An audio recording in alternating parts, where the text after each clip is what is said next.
جب تکفیر معین کی طرف آئیں گے تو تکفیر معین کی 4 شکلیں بنتی ہیں شرعی قواعد میں، یاد اس کو نوٹ کر لیں، 4 شکلیں بنتی ہیں۔ 4 شکلوں میں سے ایک شکل میں کفر ثابت ہوتا ہے اور بندہ کافر ہوتا ہے، اور 3 شکلوں سے نہیں۔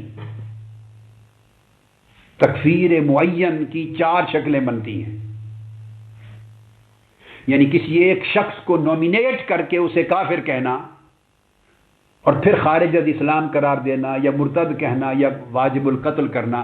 معین طور پہ کسی ایک شخص کو کافر شرعی طور پہ قرار دے دینا، اس کے لیے 4 شکلیں شریعت کی بنتی ہیں، اور 4 میں سے ایک صورت میں اس پر کفر کا حکم صحیح ہوتا ہے، ایک صورت میں، 3 صورتوں میں جائز نہیں ہے، 3 صورتوں میں کفر کا حکم صادر نہیں کیا جائے گا۔ اب اس پر آج خوب مطالعہ کرتے ہیں دلائل سے اور مصادر سے، اور یہ کر کے پھر میں وہ جو کلام محتمل ہے گستاخی کا قاضی ایاز کا کہ کس کلام سے گستاخی واقع نہیں ہوتی، پچھلی نشست میں کیا تھا کیسے کلام سے گستاخی واقع ہوتی ہے، اس پر 10 مثالیں دی تھیں شفا سے، اور ملا علی قاری کی شرح و شفا اور علامہ خفاجی کی نسیم الریاض سے۔ آج پھر اس تکفیر معین کی بحث کے بعد مثالیں دیں گے ان ائمہ کے اقوال سے اور فقہائے احناف کی کتابوں سے کہ کیسے کلمات صادر ہو جائیں تو گستاخی نہیں بنتی۔ آج اس بحث کو لیں گے۔ اب آ جائیے بڑی توجہ کے ساتھ، میں نے عرض کیا کہ 4 شکلیں بنتی ہیں تکفیر معین کے لیے۔ پہلی شکل یہ ہے، بڑی توجہ سے، وہ یہ کہ کسی شخص نے کوئی قول کہا، کلمہ کہا، اب نفس مسئلہ پہ آپ خود اطلاق کرتے چلے جائیے، جو مسئلہ ہے، مسئولہ ہے، جو آپ کے سامنے حادثہ ہے، جو واقعہ ہے، اور آئندہ بھی زندگی میں آپ کے کام آئے گا، پوری لائف میں ہزاروں مسائل آئیں گے، سوال آئیں گے، اطلاق کرتے جائیے۔ پہلی صورت یہ ہے تکفیر معین میں کہ جس شخص نے کوئی کلام کیا، کلمہ کہا یا کلمات کہے یا کوئی فعل کیا، جو کچھ بھی کیا، اس کی پہلی صورت یہ ہے کہ اس کا قصد بھی کفریہ تھا، اس کی نیت اور قصد میں بھی کفر تھا۔ اب یہ یاد رکھ لیں، یہ ایک بات عامیانہ طریقے سے سٹیجوں پہ کہہ دیتی ہے کہ جب گستاخ رسول ہو تو پھر اس میں نیت کا بھی کوئی اعتبار نہیں ہوتا۔ یہ اس مسئلے کو واضح کرنا، ہم نے اندھیر نگری مچا دی ہے، یعنی امتیازات علمی، فقہی، اصولی، قواعد اور ضوابط کے مٹا دیے، جہالت کے نیچے روند کے رکھ دیے۔ یہ سمجھانا چاہتا ہوں کہ کہاں نیت کا اعتبار ہوتا ہے اور کہاں نیت کا اعتبار نہیں ہوتا۔ جہاں گستاخی کے کلمات آقا علیہ السلام کا نام لے کر صریح ہوں، کلمات ظاہر میں صریح ہوں، وہاں نیت کا اعتبار نہیں کیا جاتا۔ وہ قرآن اٹھا کر کہتا رہے کہ میری نیت یہ نہیں تھی، میرا قصد یہ نہیں تھا، وہ بے ایمان کافر ہوگا، جہنمی کتا ہوگا۔ جس کا کلمہ اور جس کا فعل صراحتاً آقا علیہ السلام کی گستاخی پر معمول ہوگا اور اس میں کوئی اور غیر کفر کا احتمال نہ ہو، اس قسم پر نیت کا اعتبار نہیں ہوتا، قصد کا نہیں ہوتا۔ یہ علی اطلاق کہہ دینا نیری جہالت ہے، اس کا مطلب ہے کتابیں نہیں پڑھی۔ اور بے شمار لوگ ایسے ہیں، میں نے عرض کیا کہ انہوں نے تو کتاب الصرف اور کتاب النحو اور چرتھالوی اور عبد الرحمن امرتسری اور منی المصلی اور نور الرضا تک بھی نہیں پڑھی، ان کو نام ہی نہیں معلوم ان کے۔ ایسے بھی ہیں ان میں کچھ لیڈر، تو انہوں نے بقایا یہ دین کی یہ لوگوں کو بہکا کے لیڈ کر رہے ہیں سارے پکڑ کے، الف بے نہیں آتا جن کو دین کا۔ سب کی بات نہیں کر رہا ہوں، ان میں سے کچھ ہیں جو زیادہ لیڈنگ رول ادا کر رہے ہیں،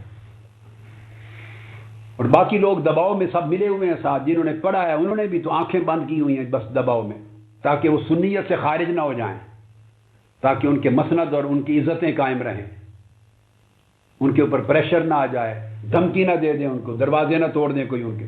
اس طرح کے خوف ہیں، ہراس ہیں، ہوائے نفس ہے، پریشانیاں ہیں، دین سارا کا سارا نظر انداز ہو گیا ہے۔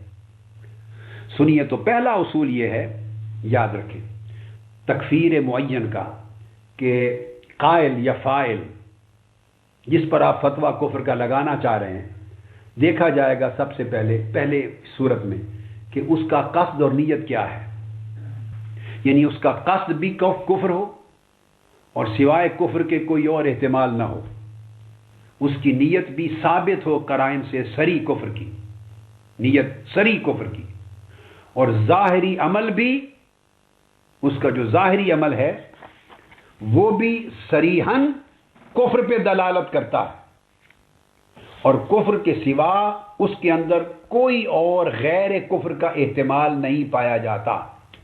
یہ ایک صورت ہے، مطلب یعنی اس کے قول و فعل کا ظاہر بھی اور اس کا باطن بھی۔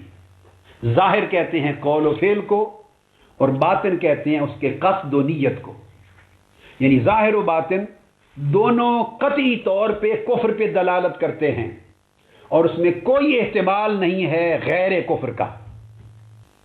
ایسا شخص اگر ان دو شرائط کے ساتھ گستاخی کا ارتکاب کرے، وہ گستاخ رسول ہوگا، وہ کافر ہوگا، واجب القتل ہوگا۔ اس کے گستاخ رسول ہونے اور اس کے کافر ہونے اور واجب القتل ہونے میں کوئی شک نہیں کیا جا سکتا، کسی اختلاف کی گنجائش نہیں۔ یہ ایک شکل ہے، اس کو کہتے ہیں یکون العمل الظاہر کفرن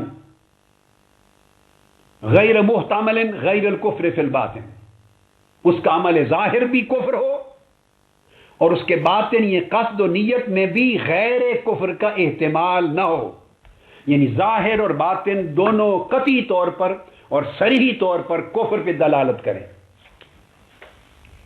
یہ وہ کیس ہے کہ جس میں وہ کچھ کہتا رہے، بعد میں عذر کرے، اپنی وضاحتیں کرتا رہے، اپنی نیتیں اور بیان کرتا رہے، اس کی کسی بات کا اعتبار نہیں کیا جائے گا، اس پر حکم ہوگا کفر کا۔ اس کو کہتے ہیں قاعدے کے طور پر اذا اجتمع الکفر الظاہر مع القطع، جب کفر ظاہر یعنی اس کا کلام ڈائریکٹلی قطعی طور پر صراحت کے ساتھ کفر پہ دلالت کر رہا، اس کے کلمات، اس میں کوئی اور توجیہ اور احتمال نہ ہو، ظاہری کلام بھی قطعی طور پہ کفر پہ دلالت کرے، مع القطع بان القصد غیر محتمل غیر ما بہ الکفر، اور اس کی نیت اور قصد بھی اس میں غیر کفر کا کوئی احتمال نہ ہو، وہ بھی اسٹیٹ اوے کلیئر ہو، کفر پر دلالت کرے، اس کی تکفیر ہوگی، تکفیر معین، اور اس کا کوئی عذر قبول نہیں ہوگا۔ اس کی مثال قرآن مجید میں دی گئی ہے، جیسے منافقون نے کہا، گستاخی کے کلمات کہے دین کے لیے، اللہ کے رسول کے لیے، اور دین کے لیے اللہ کے رسول کہہ کر پھر بعد میں کہنے لگے انما کننا نخوض ونلعب، ہم تو بس ایسے مذاق کر رہے تھے، کھیل رہے تھے، مذاق کر رہے تھے، یعنی لعب و لعب کے طور پہ کیا، ابس گفتگو کیا، ہماری نیت نہیں تھی، مگر ان کے کلمات واضح طور پہ کفر پہ دلالت کرتے تھے، گستاخی اور اہانت پر تھے، ٹھٹھا اور مذاق تھا، کلیئر دین کا اور رسول پاک صلی اللہ علیہ وسلم کا نام لے کر کیٹیگوریکلی۔ مگر جب ان کو پوچھا گیا، انہوں نے کہا نہیں، ہم تو ٹھٹھا مذاق کر رہے تھے، ہماری نیت یہ نہیں تھی۔ تو قرآن نے ان کی نیت اور قصد کا یہ جو عذر تھا، اس عذر کو رد کر دیا، یہ کہہ کر آیت نمبر 66 میں لا تعتذروا قد کفرتم بعد ایمانکم، کوئی عذر پیش نہ کرو، تم نے ایمان لانے کے بعد یعنی ایمان کا اظہار کرنے کے بعد کھلم کھلا کفر کیا ہے۔ تو ان کے عذر کو قرآن مجید نے رد کر دیا۔ سورہ توبہ کی آیت نمبر 64 سے لے کے 65 اور 66 کا پورا مضمون آ رہا ہے کہ جب وہ کفر کرتے ہیں، استہزاء کرتے ہیں، کلیئر نام لے کر استہزاء کرتے ہیں، قرآن مجید کی صورتوں کا، آقا علیہ السلام کی مخالفت نام لے کر مخالفت کرتے ہوئے حضور کے حکم کا مخالفت کر کے اس کا استہزاء کرتے ہیں، ٹھٹھا کرتے ہیں، اور پھر ان سے پوچھا جاتا ہے تو لَيَقُولُنَّ إِنَّمَا كُنَّا نَخُوضُ وَنَلْعَبُ، ہم تو صرف سفر کاٹنے کے لیے بات چیت اور ابس کلام، دل لگی مذاق ایسے کر رہے تھے، بس ہماری نیت یہ نہیں تھی۔ یعنی اللہ اور اس کی آیتیں اور اس کے رسول کا مذاق اڑا رہے ہیں، مگر کہتے ہیں کہ نہیں، بس وقت کاٹنے کے لیے گپ شپ کر رہے تھے۔ اللہ پاک نے فرمایا لا تعتذروا قد کفرتم بعد ایمانکم، تم کافر ہو گئے، کوئی عذر نہ کرو، تم کافر ہو چکے ہو۔ یہ قرآن مجید کی آیت کریمہ سے میں نے مثال دی، یہ وہ ہے جس پر فقہا نے بیان کیا اس طرح کی مثالیں، جب آپ کے سامنے کوئی قول کسی کا پیش ہو اور اس نے نام لے کر، میری بات سمجھیں، اللہ کی گستاخی کی ہو، اللہ کے رسول کی گستاخی کی ہو، کہ اگر رسول اللہ نے بھی کہا ہے تو میں نہیں مانتا، یا معاذ اللہ کوئی اس طرح بکواس کر دے، کون ہے رسول پاک صلی اللہ علیہ وسلم کسی کی جان لینے کا حکم دینے والے، کسی کو سزائے موت دینے والے اتنی سی بات پر؟ یہ زمانہ بدل گیا، وہ 1400 سال پہلے تھے رسول پاک، آج ان کا حکم نہیں چلے گا۔ یہ قرآن 14 صدیاں پہلے معاذ اللہ اترا تھا، آج انسانی حقوق کا دور ہے، نیا دور ہے، آج وہ نہیں اطلاق ہوگا، میں نہیں مانتا۔ یہ اگر اللہ اور اللہ کے رسول نے بھی یہ سزا دی ہے، یہ حکم دیا ہے، تو تب بھی یہ زیادتی ہے، انسانی حقوق کے خلاف ہے، عدل کے خلاف ہے، نئی دور کے ترقی کے خلاف ہے، میں نہیں مانتا۔ تو صریح ہو گیا اس کا کلمہ کفر، اللہ کا نام لیا، قرآن کا نام لیا، رسول پاک کا نام لیا، سنت رسول کا نام لیا اور اس کو رد کیا، تضییق کی، ٹھٹھا کیا۔ اس کو کہتے ہیں کہ اس کا کلمہ صریح تھا، اس کا قول ظاہر صریح تھا گستاخی میں، کفر میں۔ اب یہ کلمہ کہہ کر اب وہ کہے کہ نہیں میں نے تو اس معنی میں نہیں، میں نے اس معنی میں کہا تھا، میرا مراد یہ نہیں تھی، یہ تھی، اب اس کی ساری مرادیں اٹھا کر اس بندے سمیت جہنم میں پھینک دی جائیں گی، جس کی گستاخی رسول صریحاً اور قطعاً ثابت ہو گئی، اور اس میں کوئی اور احتمال نہ رہا، تعویل نہ رہی، تعویل کی گنجائش۔ اس نے نام لیا اور نام لے کر اسٹیٹ اوے کفر کا کلمہ بکا، پھر اس کا عذر قبول نہیں کیا جائے گا، تعویل نہیں ہوگی۔ یہ ایک صورت ہے جس پر تکفیر معین جائز ہے۔ اگر ایسا واقعہ کبھی پیش آئے تو پھر تکفیر معین ہے، اس میں دیکھنا ہوگا کہ اس نے رسول پاک صلی اللہ علیہ وآلہ وسلم کا نام لیا، اس نے قرآن کا نام لیا، اس نے یہ کلمات کہے نہ کہے۔ مثال دے رہا ہوں، جیسے میں نے ابھی 2 مثالیں دی ہیں، میں نے اس کو لکھا ہے۔ فار ایگزامپل، یہ شخص کہے کہ یہ تحفظ حرمت رسول کا قانون، یہ لفظ بولے یہ تحفظ ناموس رسالت کا قانون، یا پیغمبر اسلام کی عزت کی تحفظ کا جو قانون ہے، یہ قانون کالا قانون ہے، میں نہیں مانتا، یہ ظالمانہ ہے۔ اس کا کلمہ صریح کفر ہے، قطعی کفر ہے، اس کی کسی نیت کا پوچھا نہیں جائے گا اور اعتبار نہیں ہوگا، وہ کافر۔ یا کوئی شخص یوں کہے کہ یہ قانون تحفظ ناموس رسالت کا، گستاخی کرنے، حضور کی گستاخی کرنے پر سزائے موت کا یہ قانون خواہ قرآن نے دیا ہے خواہ سنت رسول نے دیا ہے، یہ کالا قانون ہے، ظالمانہ قانون ہے، ناانصافی ہے، انسانی حقوق کے خلاف ہے، میں نہیں مانتا۔ اس کو کہتے ہیں کہ اس کا قول ظاہر قطعاً اور صریحاً دلالت کرتا ہے کفر پر، اس کا کوئی عذر قبول نہیں ہوگا، وہ کافر ہو جائے گا بے ایمان، اس نے گستاخی رسول کی۔ یا وہ کہے کہ یہ قانون بے شک اگر شریعت نے بھی دیا ہے، لفظ بولے یہ کالا قانون ہے، انسانی حقوق کے خلاف ہے، ظلم ہے، میں نہیں مانتا، رد کرتا ہوں، وغیرہ وغیرہ، جو چاہے کہے، یہ صریح کلمہ کفر ہے اور قطعی کفر ہے، عذر قبول نہیں ہوگا۔ یا اس طرح کر دے معاذ اللہ کہ یہ کیسا رسول ہے کہ اگر کوئی 2 کلمے ان کی شان میں بول دے تو اس کو قتل کر دیا جائے، یہ دین کے تصور کے خلاف، میں نہیں مانتا رسول کے اس قول کو کہ یہ ایک کلمہ کوئی غلطی سے بھی گستاخی کا بول دے، قتل کر دے 2 کلمے، یہ ناانصافی ہے، یہ کالا قانون ہے، یہ ناجائز قانون ہے۔ رسول پاک کا نام آ جائے، قرآن کا نام آ جائے، وہ زبان سے شریعت کا نام لے، اللہ کا نام لے، رسول کا نام لے، قرآن کا نام لے، کہہ کر پھر رد کرے، اسے کالا قانون کہے، ناانصافی جو چاہے کہے، اس کو صریح کہتے ہیں، اہل علم اور اہل فقہ جانتے ہیں، اس میں تصریح ہو گئی اور قطعیت ہو گئی، وہ کافر ہو جائے گا، اس کا کوئی عذر قبول نہیں ہوگا۔ یا کوئی کہے کہ یہ قانون ٹھیک ہے، 1400 سال پہلے کے لیے جائز تھا جو رسول پاک نے دیا جب قرآن نازل ہوا، اب 1400 سال گزر گئے، زمانے بدل گئے، حالات بدل گئے، بین الاقوامی UNO حقوق فلاں فلاں فلاں، یہ کئی اوٹ پٹانگ باتیں کر کے ترقی کر گئے، آج کے ترقی یافتہ دور کے لیے قابل قبول نہیں ہے۔ بے شک رسول پاک نے دیا تھا، وہ بدوؤں کا دور تھا، فلاں دور تھا، آج نہیں قبول کرتا، رد کرتا، یہ صریح کفر ہے، قطعی کفر ہے، وہ شخص کافر و مرتد ہو جائے گا۔ یعنی شرط میں نے آپ کو بتا دیا کہ آقا علیہ السلام کا نام لے کر پھر حضور کے دیے ہوئے قانون کو رد کرے، قرآن سنت اور شریعت کا نام لے کر اور قرآن و سنت کے دیے ہوئے قانون کو رد کرے، بھلے 100 دلائل دیتا پھرے، پھر وہ مرتد بھی ہے، کافر بھی ہے، گستاخ بھی ہے۔ یہ جو شکل اس طرح کی اگر ثابت ہو جائے تو یہ آتی ہے تکفیر معین کے اس پہلے ضابطے میں، جس کی میں نے مثال دے دی کہ اس کے قول میں چونکہ تصریح بھی آ گئی اور قطعیت بھی آ گئی، لہذا اب اس کے قصد و نیت وہ قرائن کا اعتبار نہیں ہوگا، اس کا قصد بھی ڈیفینیٹلی کفر پہ دلالت کرتا ہے، مطابقت پائی گئی اس کے قول اور قصد میں۔ اب آ جائیے ذرا، اب مہم چیز ہے بڑی، دوسری شکل کیا بنتی؟ اب دوسری قسم میں لے لیں کہ قصد کفریہ ہے، اس کے قصد اور نیت میں کفر ہے، مگر جو قول ظاہر ہے اور عمل ظاہر وہ اس کفر پہ دلالت نہیں کرتا۔ میں اس کی ترتیب کے ساتھ بیان کرنا چاہتا ہوں تاکہ سمجھنے میں آسانی ہو آپ کو۔ دوسری شکل یہ بیان کر رہا ہوں کہ اس شخص کا قصد اور نیت کفر کی ہے، یعنی پیٹ میں اس کے کفر چھپا ہوا ہے، اندر سے وہ کفر کی بات کرنا چاہتا ہے، گستاخی کی بات کرنا چاہتا ہے، اندر اس کے پیٹ میں اس کی نیت میں کفر، گستاخی ہے، بے دینی ہے، مگر اس کا جو قول ظاہر ہے یا عمل ظاہر وہ صریحاً کفر پہ دلالت نہیں کرتا، اس کے قول سے صراحتاً کفر ثابت نہیں ہوتا، قصد میں بھلا اس کے اندر کفر ہو، قصد میں، نیت میں، یہ دوسرا قول ہے۔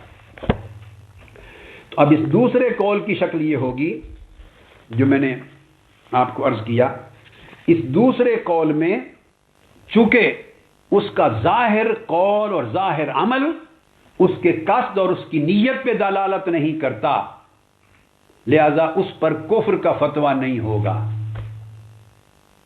اس کی نیت اور قصد کو دیکھ کر اس پر کفر کا فتویٰ نہیں ہوگا، بے شک اس کی نیت میں کفر چھپا ہوا ہو، گمراہ ہے، بے دین ہے، اس کی نیت میں کفر ہے، نیت میں، مگر جو کلمہ کہا، جو قول کہا، جو فعل کیا وہ صراحتاً کفر پہ دلالت نہیں کرتا، قول ظاہر اور فعل ظاہر کفر پہ دال نہیں ہے، لہذا ایسی صورت میں اس کے ظاہر پر اعتماد کیا جائے گا اور قصد اور نیت پر مسلمان فیصلہ نہیں کر سکتا، وہ امر آخرت میں اللہ پہ چھوڑ دینا چاہیے۔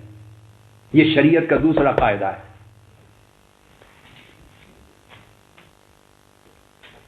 اس وجہ سے کہ بے شک اس کی نیت میں کفر ہے، اس کی نیت میں بے شک کفر ہے، مگر ظاہری عمل اس نے ایسا کیا ہے یا ظاہری قول اس کا ایسا ہے کہ اس قول میں دونوں احتمالات ہیں، دونوں احتمالات ہیں ظاہری کلمات میں جو اس نے بولے ہیں، یہ کہے ہیں، ان میں احتمال کفر بھی ہے اور احتمال غیر کفر بھی ہے، اور فقہا کی اصطلاح میں اس کو کہیں گے احتمال کفر بھی ہے اور احتمال معصیت بھی ہے، یعنی اس کا جو ظاہر قول اور ظاہر عمل ہے اس میں دو امکان پائے جاتے ہیں، کوئی ثابت کرنا چاہے تو اسے کفر کی طرف بھی لے جا سکتا ہے، اور اس کے کلمات میں کفر نہیں ثابت ہوتا یہ بھی، اور کفر کی بجائے معصیت اور گناہگاری کا قول بھی ثابت ہوتا ہے کہ معصیت کا قول کیا ہے۔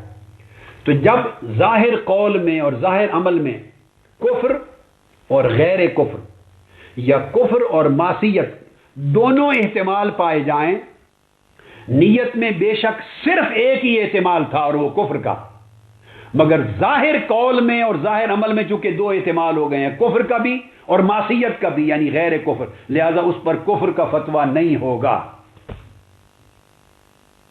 یہ طے شدہ فیصلہ ہے۔ دوسری صورت جو میں نے عرض کی، اس کے اوپر میں آپ کو حوالہ دے دوں، الموافقات امام شاطبی کی پڑھیے، یہ الموافقات ہے میرے پاس دار الکتب العلمیہ کی چھپی ہوئی، اور اس کا صفحہ 381 ہے، اس میں یہ جو قاعدہ بیان کیا میں نے یہ سن لیجیے۔ یہ قاعدہ یہ تھا جو میں نے عرض کیا کہ قصد بے شک اس کی نیت ایسی ہے یعنی باطن کے جس میں صرف کفر کا احتمال ہے، مگر ظاہر صرف کفر کے احتمال پر نہیں، ظاہر میں دونوں احتمال ہیں، کفر کا بھی ہے اور غیر کفر یعنی معصیت کا بھی ہے، ایسی صورت میں اس کی نیت اور قصد پر نگاہ ڈال کر اس پر فتویٰ کفر نہیں ہوگا، تکفیر نہیں ہوگی، اس کے ظاہر پر عمل ہوگا اور ظاہر پر قول اور فتویٰ دیا جائے گا۔ امام شاطبی بیان فرماتے ہیں فإن اصل الحکم بالظاہر مقطوع به فی الاحکام خصوصا وبالنسبة الى الاعتقاد فی الغیر عموما. امام شاطبی فرماتے ہیں کہ جو اصل حکم ہے وہ ہمیشہ ظاہر پر کیا جاتا ہے، چونکہ ظاہر ہی مقطوع ہے. ظاہر قول اور ظاہر عمل جب آپ دیکھتے ہیں وہی قطعی چیز ہے جس پر مفتی دیکھ رہا ہے، سن رہا ہے، وہ اس کی قطعیت کا فیصلہ کر سکتا ہے. تو مقطوع یہ ہے کہ اصل حکم اس کے ظاہر پر کیا جائے، احکام کے معاملے میں بھی بالخصوص، اور عقائد کا معاملہ آ جائے کسی اور کی طرف تو عقائد میں تو بالعموم یہ قاعدہ ہے کہ حکم ظاہر پر ہوگا. اب اس کے بعد امام شاطبی فرماتے ہیں فَإِنَّ عِلْمَ بَوَاطِنِ أَحْوَالِهِمْ، کیونکہ بعض لوگ کہتے ہیں کہ اس کے پیٹ میں یہ خیال تھا، اس کے اندر بندہ ایسا ہے، اس کی زندگی کو دیکھتے ہیں، اس کی نیت یہ تھی یہ کہنے کی. ٹھیک ہے، ظاہری قول میں کفر ثابت نہیں ہوتا، احتمال کفر ہے. یاد رکھ لیں قاعدہ ہے جب آ گیا احتمال، اذا وجد الاحتمال باطل الاستدلال، جب احتمال پایا جائے استدلال باطل ہو جاتا ہے. یہ قاعدہ ہے شریعت کا. جہاں احتمال آ گیا وہاں استدلال باطل ہو گیا. احتمال کیا ہے؟ احتمال کے 4 درجے. یہ ضمن میں امام شاطبی سے پہلے بات سمجھا دوں. علم اور عدم علم کے 5 درجے آ جاتے ہیں. 5. ایک بالکل نہ جاننا کسی صورتحال سے واقف، اس کو کہتے ہیں جہل.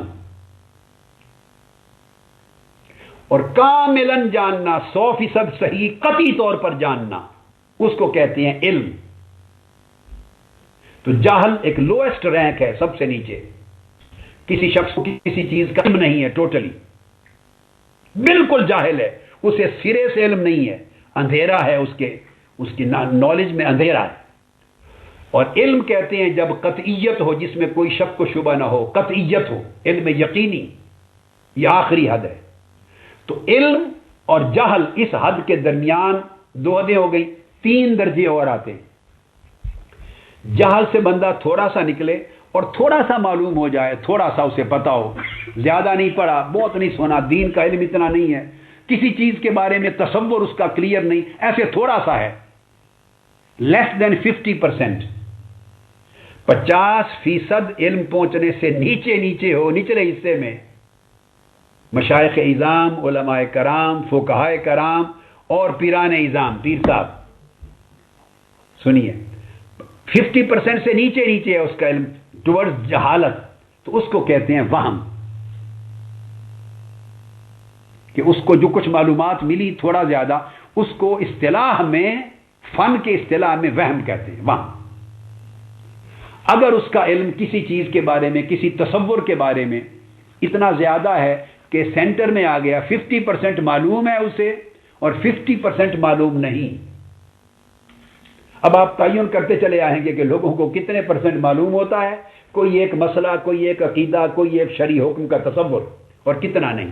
اگر 50% نالج ہو گیا اس کو کہتے ہیں شک. شک بالکل نصف مقام میں آتا ہے 50% پر. آدھا جہل کی طرف ہوتا ہے، آدھا علم سے مراد علم قطعی، علم یقینی، آدھا ادھر، تو درمیان میں آ گیا، وہ شک کہتے ہیں. اچھا، اس کے بعد اس نے مطالعہ کیا، سنا، تصور اور بہتر ہوا، اور بہتر ہوا تصور تو 75% تک چلا گیا، تو اوپر کے نصف میں چلا گیا، 50-100 سے نیچے اوپر. تو اگر اوپر چلا گیا تو اس کو کہتے ہیں ظن. ظن شک سے اوپر ہوتا ہے. ظن کا درجہ علم کی طرف زیادہ ہوتا ہے شک کے مقابلے میں، اور وہم کا درجہ جہالت کی طرف زیادہ ہوتا ہے شک کے مقابلے میں. شک درمیان میں ہے، تو اوپر چلا گیا تو کہتے ہیں ظن. اب جب ظن کہتے ہیں تو ظن میں بھی اسے کامل علم قطعی نہیں ہے. تو 3 درجے احتمال کے ہیں. اگر کسی کی معلومات اور تصور ظن تک پہنچے، یہ بھی احتمال ہے اس میں، چونکہ کچھ خانہ خالی ہے. کسی کا علم و تصور شک تک پہنچے تب بھی احتمال ہے، کسی کا علم اور تصور وہم تک پہنچے تب بھی احتمال ہے. اور جہل تو سارا ہی احتمال ہے، جہل نیرا جہل ہے. تو 4 درجے احتمال میں جاتے ہیں: جہل، وہم، شک اور ظن. آخری درجہ 5واں علم، جس کو قطعی علم کہتے ہیں. اس لیے فقہا اور ائمہ عقائد جب بات کرتے ہیں تو 2 لفظ لگاتے ہیں: تصریحاً تو لفظ کے لیے ہے، وہ ایک الگ بحث آ جاتی ہے. تصریحاً ہے، تعریداً ہے، تلویحاً ہے، صراحتاً ہے، کنایتاً ہے، اشارتاً، وہ الفاظ کی بحث ہے، الگ ہے.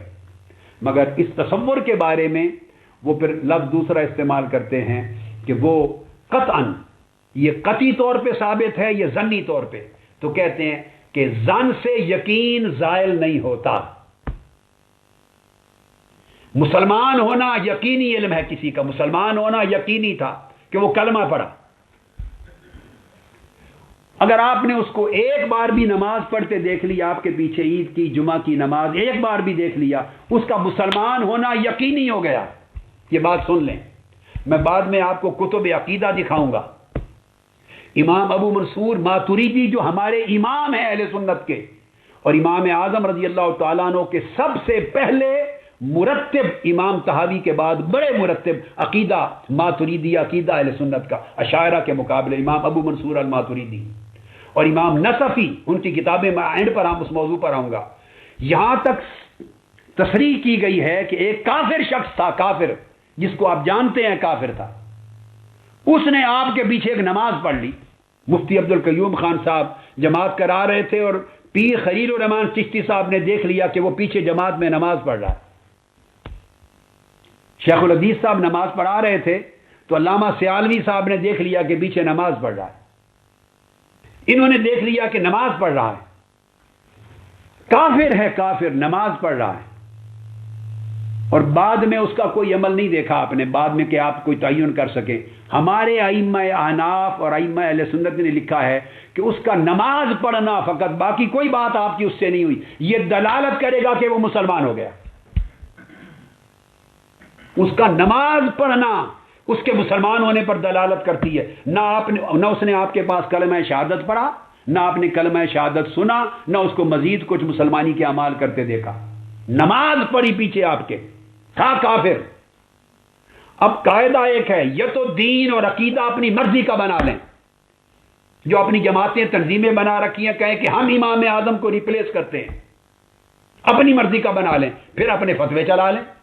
اور اگر آپ خود کو حنفی کہتے ہیں، اہل سنت کہتے ہیں، ماتریدی کہتے ہیں، کسی کے مقلد ہیں، تو پھر اماموں کو مانیں. یہ امام نصفی کا قول میں دے رہا ہوں، امام ماتریدی کا قول دے رہا ہوں، یہ مذہب امام اعظم ابو حنیفہ دے رہا ہوں رضی اللہ تعالیٰ عنہ. اینڈ پر یہ کتابیں دکھاؤں گا میں آپ کو جب اس کی باری آئے گی. کافر ہے، اس نے پیچھے نماز پڑھ لی، تو فرماتے ہیں اس سے اس کا مسلمان ہونا دلیل کافی ہو جائے گی. اب اس پر بحث ہوئی، کیوں بحث ہوئی؟ کیوں؟ انہوں نے کہا نماز ایمان نہیں ہے مگر ایمان کی علامت ہے. یہ احناف کا قول ہے. اشاعرہ اور ہمارے مابین اختلاف، انہوں نے کہا عمل بھی ایمان کا حصہ ہوتا ہے. امام اعظم نے کہا عمل ایمان کا حصہ نہیں، تصدیق و اقرار ایمان ہے. تو نماز پھر کیا ہے؟ نماز ایمان کی علامت ہے، دلیل ہے. تو قرآن کی آیت پیش کی 2 پارے کے پہلے رکوع کی، ما کان اللہ لیضیع ایمانکم، کہ اللہ تعالیٰ نہیں چاہتا تھا کہ تمہارے ایمانوں کو ضائع کر دیں. وہ ایمان کیا تھا؟ بیت المقدس کی طرف منہ کر کے جو نماز پڑھتے تھے اس کو قرآن نے ایمان کہا ہے. نمازیں، کیونکہ صحابہ نے پوچھا تھا یا رسول اللہ جو فوت ہو گئے تحویل قبلہ سے پہلے بیت المقدس کی طرف منہ کر کے نمازیں پڑھتے پڑھتے ان کا حکم کیا ہوگا؟ اس پر قرآن نے کہا ما کان اللہ لیضیع ایمانکم، اللہ تعالیٰ تمہارے ایمانوں کو ضائع نہیں کرے گا. تو ان کی نمازوں کو ایمان کہا، نماز کو ایمان کہا. اور امام اعظم کے مذہب میں ائمہ نے تصریح کی کہ وہ نماز سے مراد بھی کیا تھا، بلکہ بیت المقدس کی طرف منہ کر کے نماز پڑھنے کو صحیح سمجھنا، اس کو قرآن نے ایمان کہہ دیا ہے. تو فرمایا چونکہ نماز علامت اور دلیل ایمان ہے، لہذا کافر تھا، نماز پڑھتے دیکھ لی، یہ گویا ہم مرتبہ ہو جائے گا جیسے شہادت پڑھی اس نے توحید و رسالت. اتنا یعنی ان کا تصور یہ ہے اسلام کی طرف اتنی بات مل جائے، احتمال مل جائے تو اس کو ترجیح دے دیں، اور کفر کی طرف 99 دلائل اور اسباب مل جائیں تو تب بھی ترک کر دیں.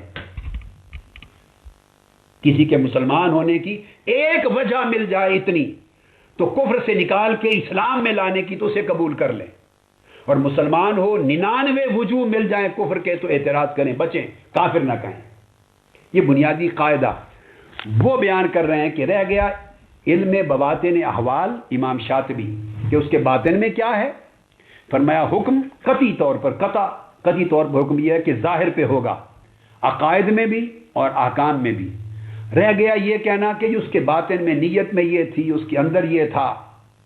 وہ فرماتے ہیں کہ اگر لئن فتح ھذا الباب، اگر یہ ایسا باب کھول دیا جائے، امام شاطبی اصول دے رہے ہیں کتاب المقاصد میں اپنی الموافقات کی القسم الثالث کتاب المقاصد، فرماتے ہیں اگر یہ باب کھول دیا جائے علماء پر اور مفتیوں پر کہ وہ ان کے باطن کے حال پر فیصلے کرنے لگیں اسٹیجوں پر اور تقریروں کرنے پر، پھر غیر مفتی غیر عالم، اس کی نیت یہ تھی، وہ اس نے جب ٹھیک ہے کلمہ تو کفر کا نہیں کہا، آقا علیہ السلام کا نام تو نہیں لیا، قرآن کا نام نہیں لیا، اللہ کا نام نہیں لیا، کتاب و سنت کا نام نہیں لیا، آقا علیہ السلام کا نام نہیں لیا، نام تو اس نے ضیاء الحق کا لیا یا نواز شریف کا لیا یا فلاں کا، اس کو کالا قانون کہا، مگر اس کی نیت یہ تھی۔ یہ جو مگر کے بعد جملہ لگ رہا ہے اس کو 1400 سال کے اماموں نے رد کر دیا ہے۔ یہ مگر کے بعد کی بات اللہ جانتا ہے، مخلوق نہیں جانتی۔ مگر نیت یہ تھی، یہ فیصلہ اللہ کر سکتا ہے، یہ آپ کا اور میرا حق نہیں ہے۔ اس لیے فرماتے ہیں اگر یہ باب کھول دیا جائے کہ اس کے باطن میں نیت یہ تھی، قصد یہ تھا، تو فرماتے ہیں کہ پھر ظواہر احکام کی ترتیب ہی برباد ہو جائے گی، شریعت کے حکم بھی خلط ملط ہو جائیں گے۔ فرماتے ہیں فَإِنَّ مَنْ وَجَبَ عَلَيْهِ الْقَتْلُ بِسَبَبٍ ظَاهِرٍ فَالْعُذْرُ فِيهِ ظَاهِرٌ وَاضِحٌ، اگر تو ظاہری قول اور فعل کے اوپر اس پہ قتل واجب ہوا تو پھر تو عذر ظاہر ہے، وہ بڑا کلیئر ہے کہ ظاہراً اس کا قول و فعل دلالت کر رہا ہے قطعی طور پہ صراحت کے ساتھ کفر پر، کلیئر ہو گئی بات۔ لیکن وہ کہتے ہیں وَمَنْ طَلَبَ قَتْلَهُ بِغَيْرِ سَبَبٍ ظَاهِرٍ بَلْ بِمُجَرَّدِ أَمْرٍ غَیبِیٍّ، اور کسی شخص کو ظاہر قول تو نہ ملے اس کے کفر کا صراحت کے ساتھ، مگر وہ امر غیبی کی بنیاد پر فیصلہ کرے کہ اس کے دل میں نیت یہ تھی، ہم اس کو جانتے ہیں، اس کا قصد یہ تھا، ان تمام کلمات کہنے سے اس کی مراد یہ تھی، اس کے دل کا اشارہ ادھر تھا، اگر یہ امر غیبی کی بنیاد پر فیصلہ کریں تو فرماتے ہیں تو پھر تو جو خواطر اور رجحانات بندے کے اور خیالات بھی بڑے برباد کرنے والے اور ظواہر کو بھی تخت و تاراج کرنے والے ہیں۔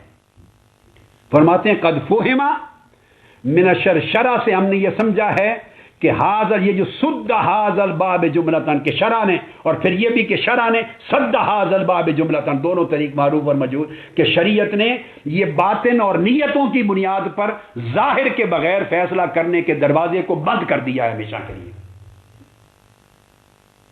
نیتوں پر اور غیبی باتوں پر بند کر دیا۔ اور پھر آپ فرماتے ہیں الا تری، اے بندے، اے عالم، اے مفتی، کیا تو نہیں دیکھتا الی باب الدعاوی المستند الی ان البینۃ علی المدعی والیمین علی من انکر، کہ حضور علیہ السلام نے فرمایا ہر شخص کے لیے کہ جو دعویٰ کرے اس پر شرط ہے کہ گواہی لائے، اور انکار کرنے والے پر شرط ہے کہ وہ قسم کھائے۔ فرمایا حضور علیہ السلام نے جب حکم دیا تو کسی ایک کو بھی مستثنا نہیں کیا، حتیٰ ان رسول اللہ صلی اللہ علیہ وسلم احتاج الی البینۃ، حتیٰ کہ ایک آقا علیہ السلام کا معاملہ آ گیا خرید و فروخت پر تو گواہی مانگی گئی، تو آقا علیہ السلام کی بھی احتیاج ہوئی اس شریعت کو مقرر کر دینے کے بعد کہ گواہی دیں، اور آقا علیہ السلام چونکہ اس پر کوئی دوسرا بندہ انکاری تھا تو آقا نے فرمایا فقال من یشہد لی، صحابہ کرام میں ہے کوئی جو میری اس واقعہ پر گواہی دے؟ اب آقا علیہ السلام سے بڑی ہستی کائنات میں کون ہے؟ کہہ دیتی بدبخت تمہیں میرے قول سے بڑی ہے گواہی، میں جو کہہ رہا ہوں کہ یہ قول ہے خرید و فروخت کے بعد میں ہوئی، تو میرے قول سے کسی کی گواہی بڑی ہوگی؟ کوئی کائنات میں مجھ سے بھی زیادہ سچا ہے جس کی گواہی لینا چاہتے ہو؟ رد کر دیتے، مگر آقا علیہ السلام نے رد نہیں کیا، قبول کیا، فرمایا ہے کوئی جو میری بات پہ گواہی دے؟ تو خزیمہ بن ثابت رضی اللہ تعالیٰ عنہ کھڑے ہوئے، حتیٰ شاہد لہ، آقا میں گواہی دیتا ہوں، تو ایک ہی گواہ تھا، دوسرا موجود نہیں تھا، انہوں نے گواہی دی، فجعلها اللہ شہادتین، اللہ نے حکم اتارا میرے مصطفیٰ خزیمہ کی اکیلی شہادت آپ کے حق میں 2 شہادتوں کے برابر کرتا ہوں۔ ایک کی گواہی حضور علیہ السلام کے حق میں 2 بن گئی، مگر آقا علیہ السلام نے بھی گواہی پیش کی۔ اور اس کے بعد امام شاطبی فرماتے ہیں وَلَوِ ادَّعَىٰ أَكْذَبُ النَّاسِ عَلَىٰ أَصْلَحِ النَّاسِ لَكَانَتْ الْبَيِّنَةُ عَلَى الْمُدَّعِ وَالْيَمِينُ عَلَىٰ مَنْ أَنكَرَ۔ اور محشیان نے لکھا کہ اس کی دوسری سمت بھی اس کی عبارت ہے وَلَوِ ادَّعَىٰ أَصْلَحُ النَّاسِ عَلَىٰ أَكْذَبِ النَّاسِ لَكَانَتِ الْبَيِّنَةُ عَلَى الْمُدَّعِ وَالْيَمِينُ عَلَىٰ مَنْ أَنكَرَ۔ حتیٰ کہ دنیا کا سب سے بڑا جھوٹا شخص ہو اور وہ دعویٰ کرے دنیا کے سب سے بڑے سچے آدمی کے خلاف، سب سے بڑا جھوٹا، سب سے بڑے صادق سچے امین کے خلاف دعویٰ کرے، فرمایا تب بھی قاعدہ یہی رہے گا کہ وہ گواہی دے گا اور اس کو قسم کھانی پڑے گی۔ کسی کی صداقت سے اس کی گواہی کی ذمہ داری باطل نہیں ہو جاتی، اور کسی کے بدکار فاسق و فاجر ہونے سے اس کا قول یعنی قسم کھائی کہ میں نے یہ نہیں کہا، اس کا قول رد نہیں کر دیا جاتا۔ یہاں کسی شخص کا ذاتی عمل، اس کا تقوی معتبر نہیں اور کسی کا فسق معتبر نہیں، یعنی گواہی کی حاجت مندی سے البینۃ علی المدعی والیمین علی، یا قول کے قبول اور عدم قبول سے، قسم کھانے کے عدم قبول یا قبول سے۔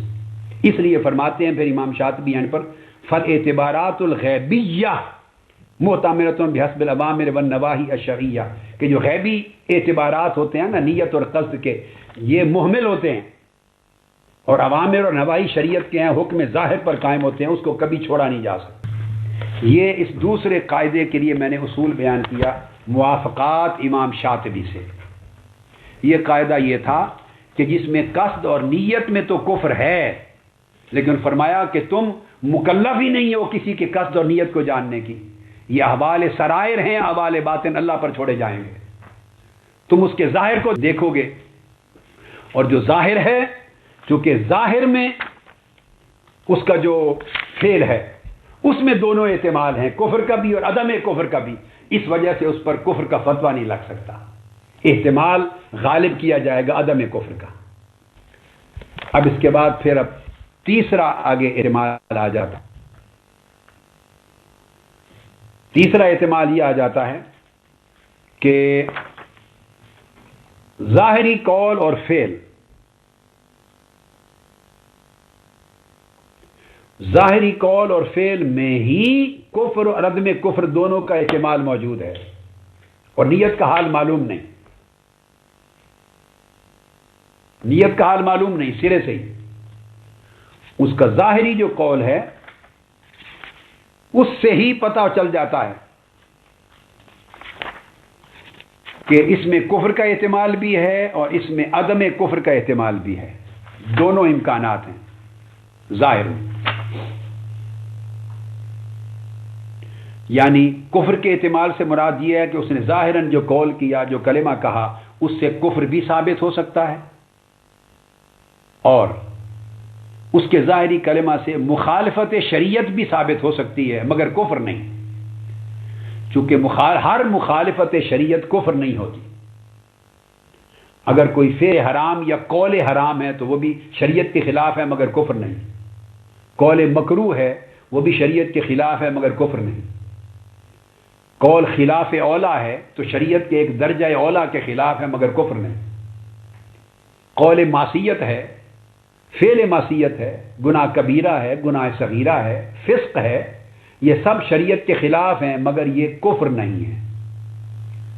تو کہا کہ ظاہری قول ایسا ہے کہ جس میں دونوں احتمال موجود ہیں، دونوں کفر کے بھی اور عدم کفر کے، اور نیت معلوم نہیں، تو ایسی صورت میں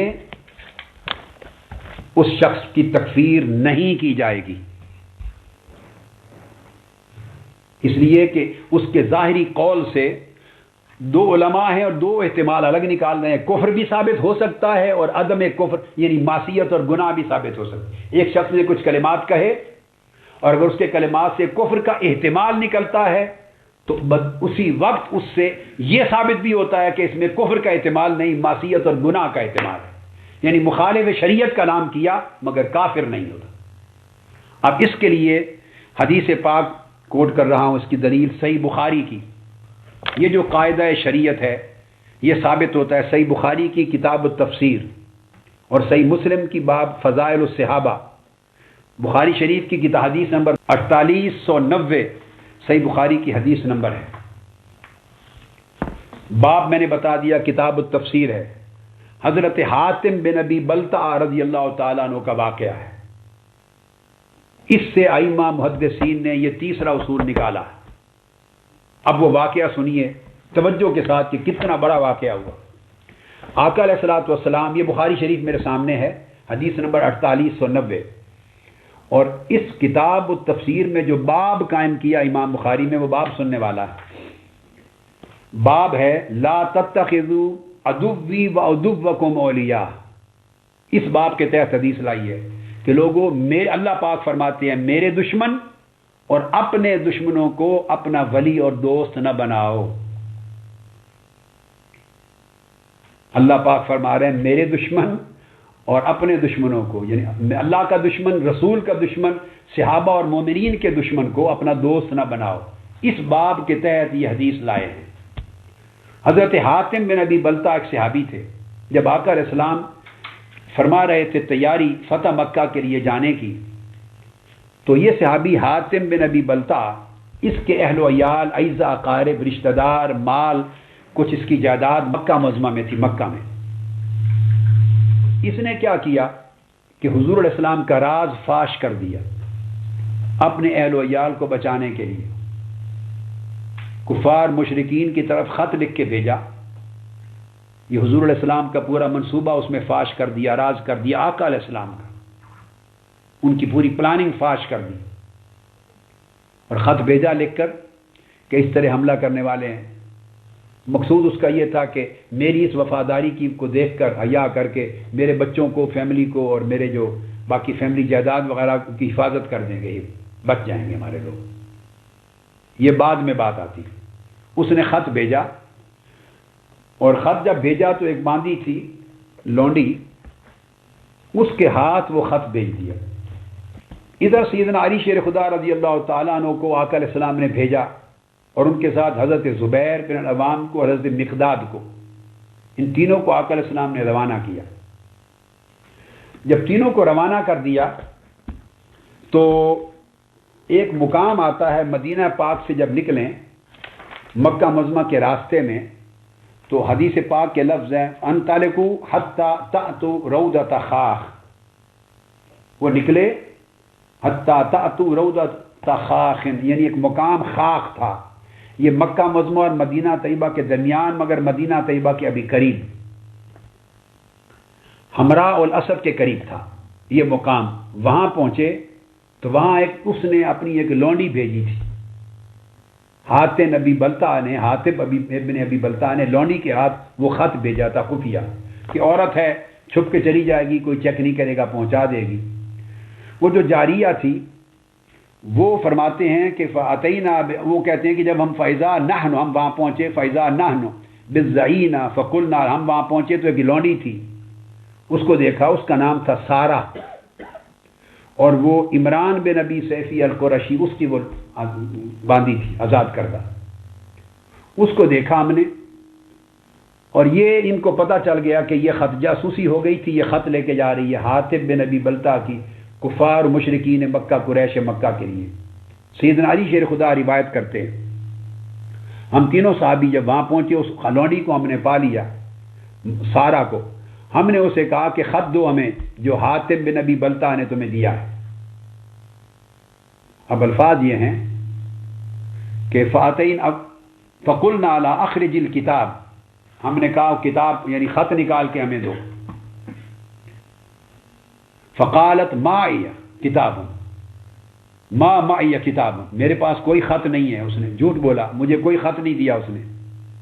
فقلنا لنخرجن الکتاب او لتلقین الثیاب، خود دیتی ہو کتاب ہم تم سے چھین کے نکال لیں یا پھر کپڑے اٹھا کے اس میں سے لے لیں، دیتی ہو یا نہیں.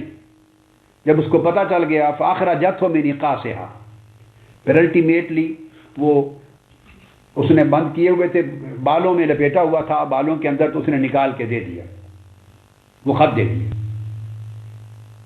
فاتینہ بہی رسول اللہ صلی اللہ علیہ وآلہ وسلم، ہم وہ خط لے کر آقا علیہ السلام کے پاس آ گئے. یہ جاسوسی ہو گئی تھی، یہ تینوں روانہ ہوئے تھے، کامیاب ہوئے اپنی مہم پر، اس سے خط لے کر واپس آ گئے.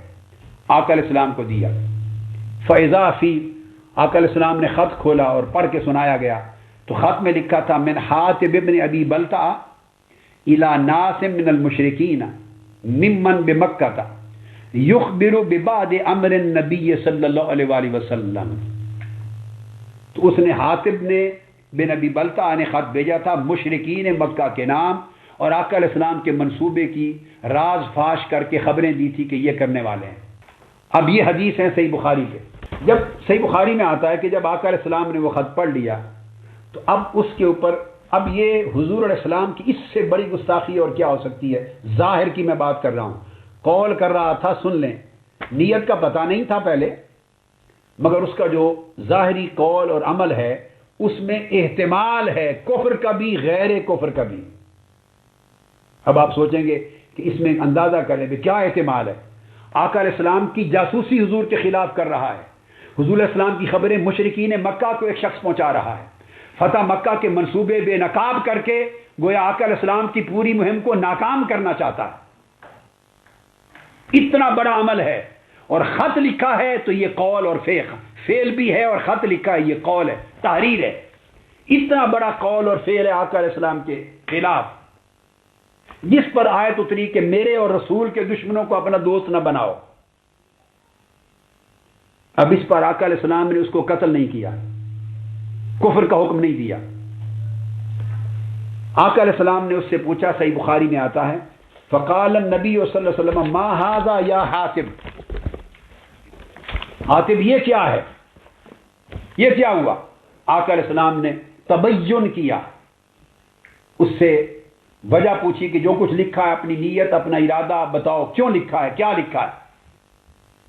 حاتم بن ابی بلتع نے جواب دیا. آقا علیہ السلام نے اب اس کے قصد کو معلوم کیا. قول ظاہر اور فعل ظاہر بالکل عیاں ہے، اظہر من الشمس ہے. اس پر جواب دیا لا تعجل علی یا رسول اللہ صلی اللہ علیہ وسلم، آقا مجھ پر جلدی نہ کریں. مطلب یہ ہے کہ بہت جلدی میں مجھ پر حکم صادر نہ کر دیں، کہیں کفر کا اور قتل نہ کروا دیں، مجھے سن لیں. پھر اس نے وہ ساری بات بتائی اور اس نے یہ لفظ کیا ما فعلت ذلک کفرا ولا ارتدادا عن دینی، یہ جو کچھ کیا ہے میں نے، یہ غلطی میں نے نہ کافر ہوا ہوں، نہ کفر کی نیت سے کیا ہے، نہ اپنے دین سے پھرنے اور ارتداد کی نیت سے کیا ہے. میں نے صرف اس خیال سے کیا کہ میرے بچے، میری فیملی کے لوگ وہاں تھے، میری جائیداد وہاں تھی، کہ میرے خط کو پڑھ کے جب ان کو یہ راز پہنچے گا تو حمایت کریں گے تو میری فیملی کے لوگ بچ جائیں گے، میرا مال جائیداد بچ جائے گا. میں نے اس لالچ میں یہ کیا ہے. اب آپ سن لیں، مالی منفعت اور لالچ کی وجہ سے کیا ہے کہ میرے خاندان اور میری جائیداد کی بچت ہو جائے گی اس وجہ سے. لیکن مجھے دین اسلام کے خلاف میں نے ارتداد کی نیت نہیں رکھی اور نہ میں نے کفر کی نیت کی ہے. اب آگے جواب سنیے آقا علیہ السلام نے جو فتویٰ صادر فرمایا. فقال النبی صلی اللہ علیہ وسلم انه قد صادقکم، آقا علیہ السلام نے فرمایا حاتم بن ابی بلتع نے سچ کہا. جو قول کیا تھا، جو نیت اس نے بتائی تھی، آقا علیہ السلام نے اسے قبول فرما لیا. حالانکہ اس کا فعل ظاہر میں زیادہ احتمال، غالب احتمال کفر اور ارتداد کا تھا، مگر بہر صورت دوسرا احتمال موجود تھا جس کو آقا علیہ الصلوۃ والسلام نے اس کی اپنی نیت اور قصد کا بیان شہادت اس سے سن کر قبول کر لیا. اس پر سیدنا فاروق اعظم رضی اللہ تعالیٰ عنہ اٹھے اور آپ نے عرض کیا فقال عمر دعنی یا رسول اللہ اضرب عنقہ، اور دوسری حدیث میں الفاظ آتے ہیں کہ میں اس منافق کا، مجھے اجازت دیں میں اس منافق کا سر قلم کر دوں.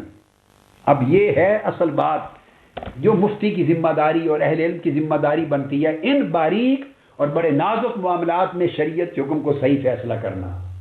کہ آقا علیہ الصلوۃ والسلام فرما رہے ہیں کہ یہ سچ کہہ رہا ہے، فرما دیا سچ کہہ رہے ہیں، اور سیدنا فاروق اعظم پھر جلال میں آ گئے اور اس کہنے کہ یا رسول اللہ مجھے اجازت دیں، یہ منافق ہے، میں اس کا سر قلم کر دوں. چونکہ دوسری کتب میں جو روایت آئی ہے صحیح بخاری کے علاوہ، اس میں الفاظ لفظ منافق کے بھی آئے. سیدنا فاروق اعظم نے کہا، یہ امام شافعی نے بھی اس کو روایت کیا کتاب الام میں دوسرا حوالہ ساتھ دے رہا ہوں، کتاب الام جلد 5 صفحہ 330 اور باب قائم کیا امام شافعی نے، المسلم یدل المشرکین علی عورت المسلمین. اگر کوئی مسلمان کافروں پر مسلمانوں کے راز فاش کر دے اور ادھر آقا علیہ السلام کا راز فاش کر دے، آگے حضور علیہ السلام کا راز فاش کر دے اور مسلمانوں کا راز فاش کر دے، یہ باب ہے. اس میں حدیث لائے ہیں، حدیث نمبر 1483، وہ صحیح بخاری کی حدیث ہے، مگر امام شافعی کتاب الام میں بھی لائے ہیں. اس میں الفاظ ہیں، واللہ، وہ حاتب بن ابی بلتع کے، واللہ ما فعلتہ شکا فی دینی، یا رسول اللہ خدا کی قسم میں نے یہ کام اپنے دین اسلام میں کسی شک کی وجہ سے نہیں کیا کہ مجھے شک واقع ہو گیا دین اسلام کی صداقت پر. ولا ردن لا کفرا بعد الاسلام، نہ کفر کے ساتھ راضی ہوتے ہوئے اور نہ اسلام کے بعد کفر کو اپناتے ہوئے، نہ مرتد ہوتے ہوئے، نہ دین کو رد کرتے ہوئے، نہ دین میں شک کرتے ہوئے، اس وجہ سے نہیں کیا. بلکہ وہ سارا سبب بیان کر دیا کہ جو ان کے ساتھ میں جب آ گیا تھا تاکہ میری حمایت میں وہ میرے فیملی اور میری جائیداد وغیرہ کو بچا لیں گے اس قرابت کی وجہ سے. اس پر فقال رسول اللہ انہ قد صدق، کہ حاتب بن ابی بلتع نے سچ کہا ہے. آقا علیہ السلام نے اس کا عذر اور اس کی تعویل قبول کر لی. فقال عمر، اس پر فاروق اعظم اٹھے، عرض کیا یا رسول اللہ رضی اللہ تعالیٰ عنہ، یا رسول اللہ صلی اللہ علیہ وسلم دعنی اضرب عنق ھذا المنافق. یہ صحیح بخاری کے لفظ سے اضرب عنقہ، اس کی گردن اڑا دوں. امام شافعی کی روایت ہے کہ میں اس منافق کی گردن اڑا دوں. آقا علیہ الصلوۃ والسلام نے فرمایا، وہ چونکہ صحابی تھے، بدر میں بھی شریک ہوئے تھے، آقا علیہ السلام نے ان کو بدر کی شرکت یاد دلائی. فإنه قد شاہد بدرا، بدر میں شریک ہوا تھا، اس لیے آقا علیہ السلام نے اس کی گواہی قبول کر لی، اس کی معافی کا ہے. اس پر پھر آگے محدثین فرماتے ہیں، امام طبری نے بھی روایت کیا ہے، اور یہ امام ابن حجر اسقلانی کو ساتھ کوٹ کر رہا ہوں فتح الباری سے. فتح الباری صحیح بخاری کی شرح میں امام ابن حجر اسقلانی، انہوں نے امام طبری کو کوٹ کیا ہے روایت سے، طریق حارث کے ساتھ سیدنا علی شیر خدا سے. اس قصہ میں جب یہ فرمایا کہ بدر میں شریک ہوا تھا، یعنی اس کا مسلمان ہونا ثابت ہے، لہذا میں نے اس کی جو تعویل ہے قبول کر لی. آگے فرماتے ہیں یا رسول اللہ، قال بلا ولکنہ ناکث وظاہر اعداءک علیک، وہ بدر میں شریک ہوا تھا، پہلے سال کی بات ہے، سیدنا علی شیر خدا اور فاروق اعظم صحابہ کہہ رہے ہیں، مگر اس کے بعد یا رسول اللہ اس نے توڑ دیا ہے دین اسلام کے عقد کو. ناکث، توڑ دیا ہے، آپ کا راز آپ کے دشمنوں پر فاش کر کے، آپ کے خلاف سازش کر کے، وظاہر اعداءک علیک، اور آپ کے دشمنوں کی آپ کے خلاف مدد کر کے، آپ کے دشمنوں کی آپ کے خلاف مدد کر کے وہ پچھلا ہے توڑ چکا ہے. یہ کلام کیا، لیکن آقا علیہ السلام کا قول وہی رہا کہ نہیں، اس کی قول کو، اس کی عذر کو قبول کیا، اس کے عذر کو قبول کیا اور اس پر موت کا حکم نہیں دیا، معاف کر دیا. اب اس پر جو بڑی دلچسپ بحث ہے وہ امام شافعی کا آگے کلام سنانا چاہتا ہوں. صحیح بخاری بھی سن چکے، امام اسقلانی اور امام طبری کی تشرح بھی سن چکے. اب امام شافعی نے اس پر تخریج مسائل کی ہے رضی اللہ تعالیٰ عنہ. امام شافعی سے پوچھا گیا، ارأیت المسلم یکتب الی المشرکین من اہل الحرب بان المسلمین یریدون غزوهم، اگر کوئی مسلمان مشرکوں کو مسلمانوں کا راز فاش کرے اور ان کو آگاہ کرے تو آپ کیا سمجھتے ہیں، حل یحل ذلک دمہ، اس سے اس کا خون حلال ہو جائے گا، واجب القتل ہوگا یا نہیں؟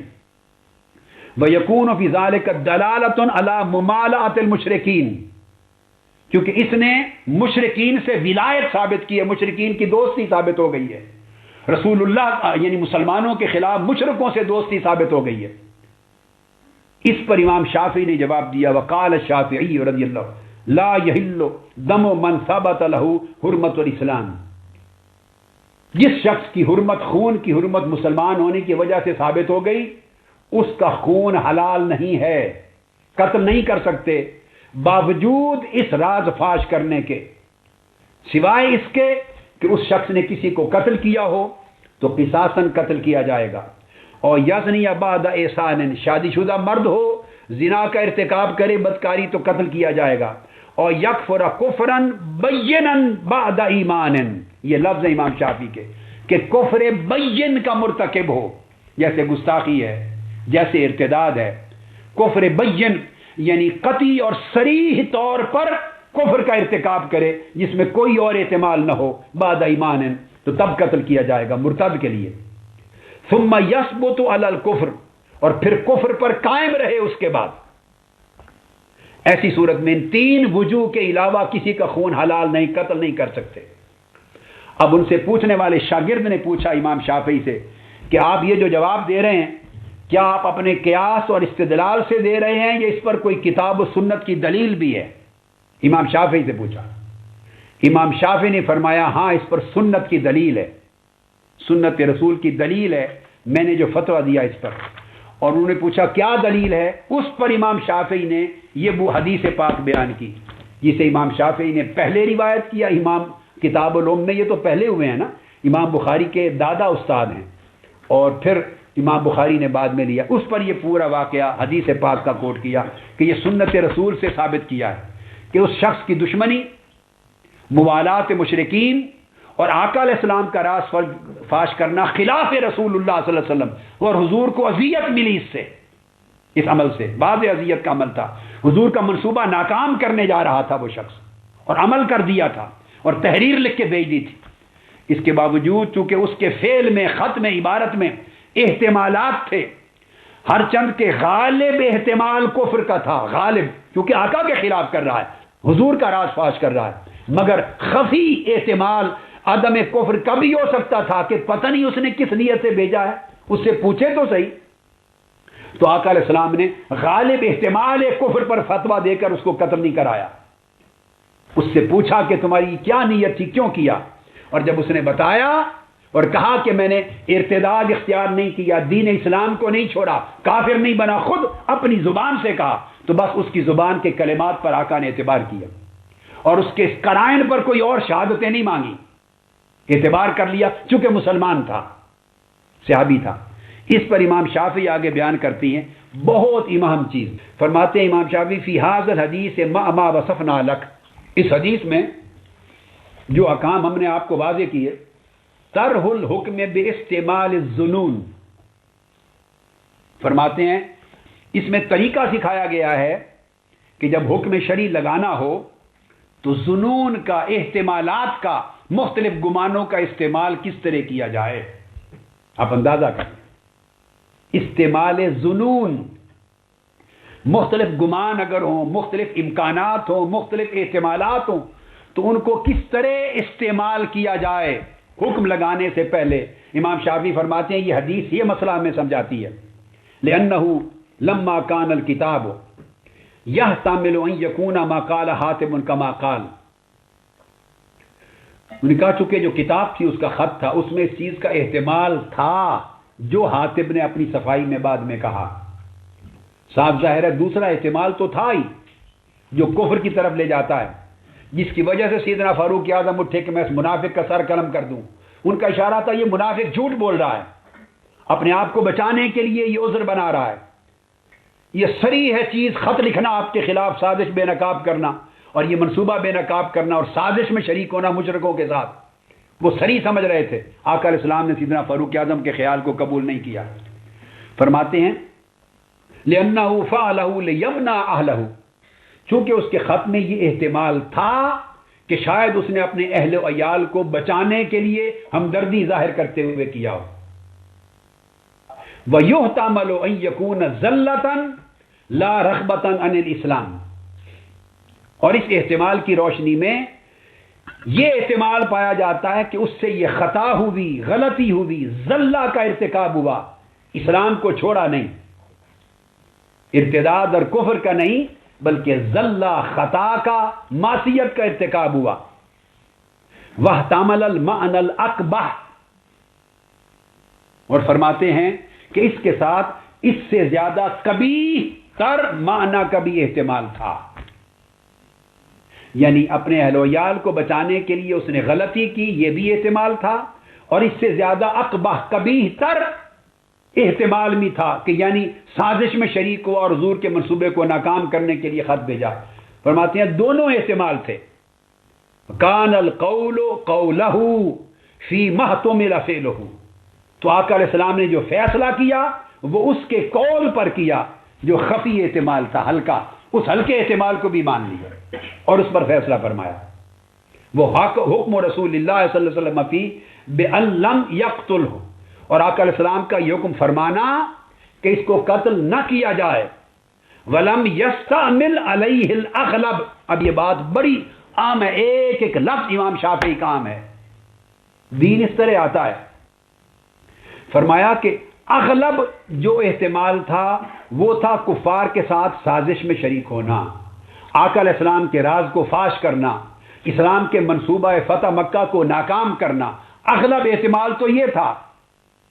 مگر وہ فرماتے کہ آقا علیہ السلام نے غالب احتمال کو قبول نہیں کیا، غالب احتمال چھوڑ دیا، اور جو کمزور احتمال تھا جو اس نے اپنی زبان سے کہا اس کو قبول کر لیا۔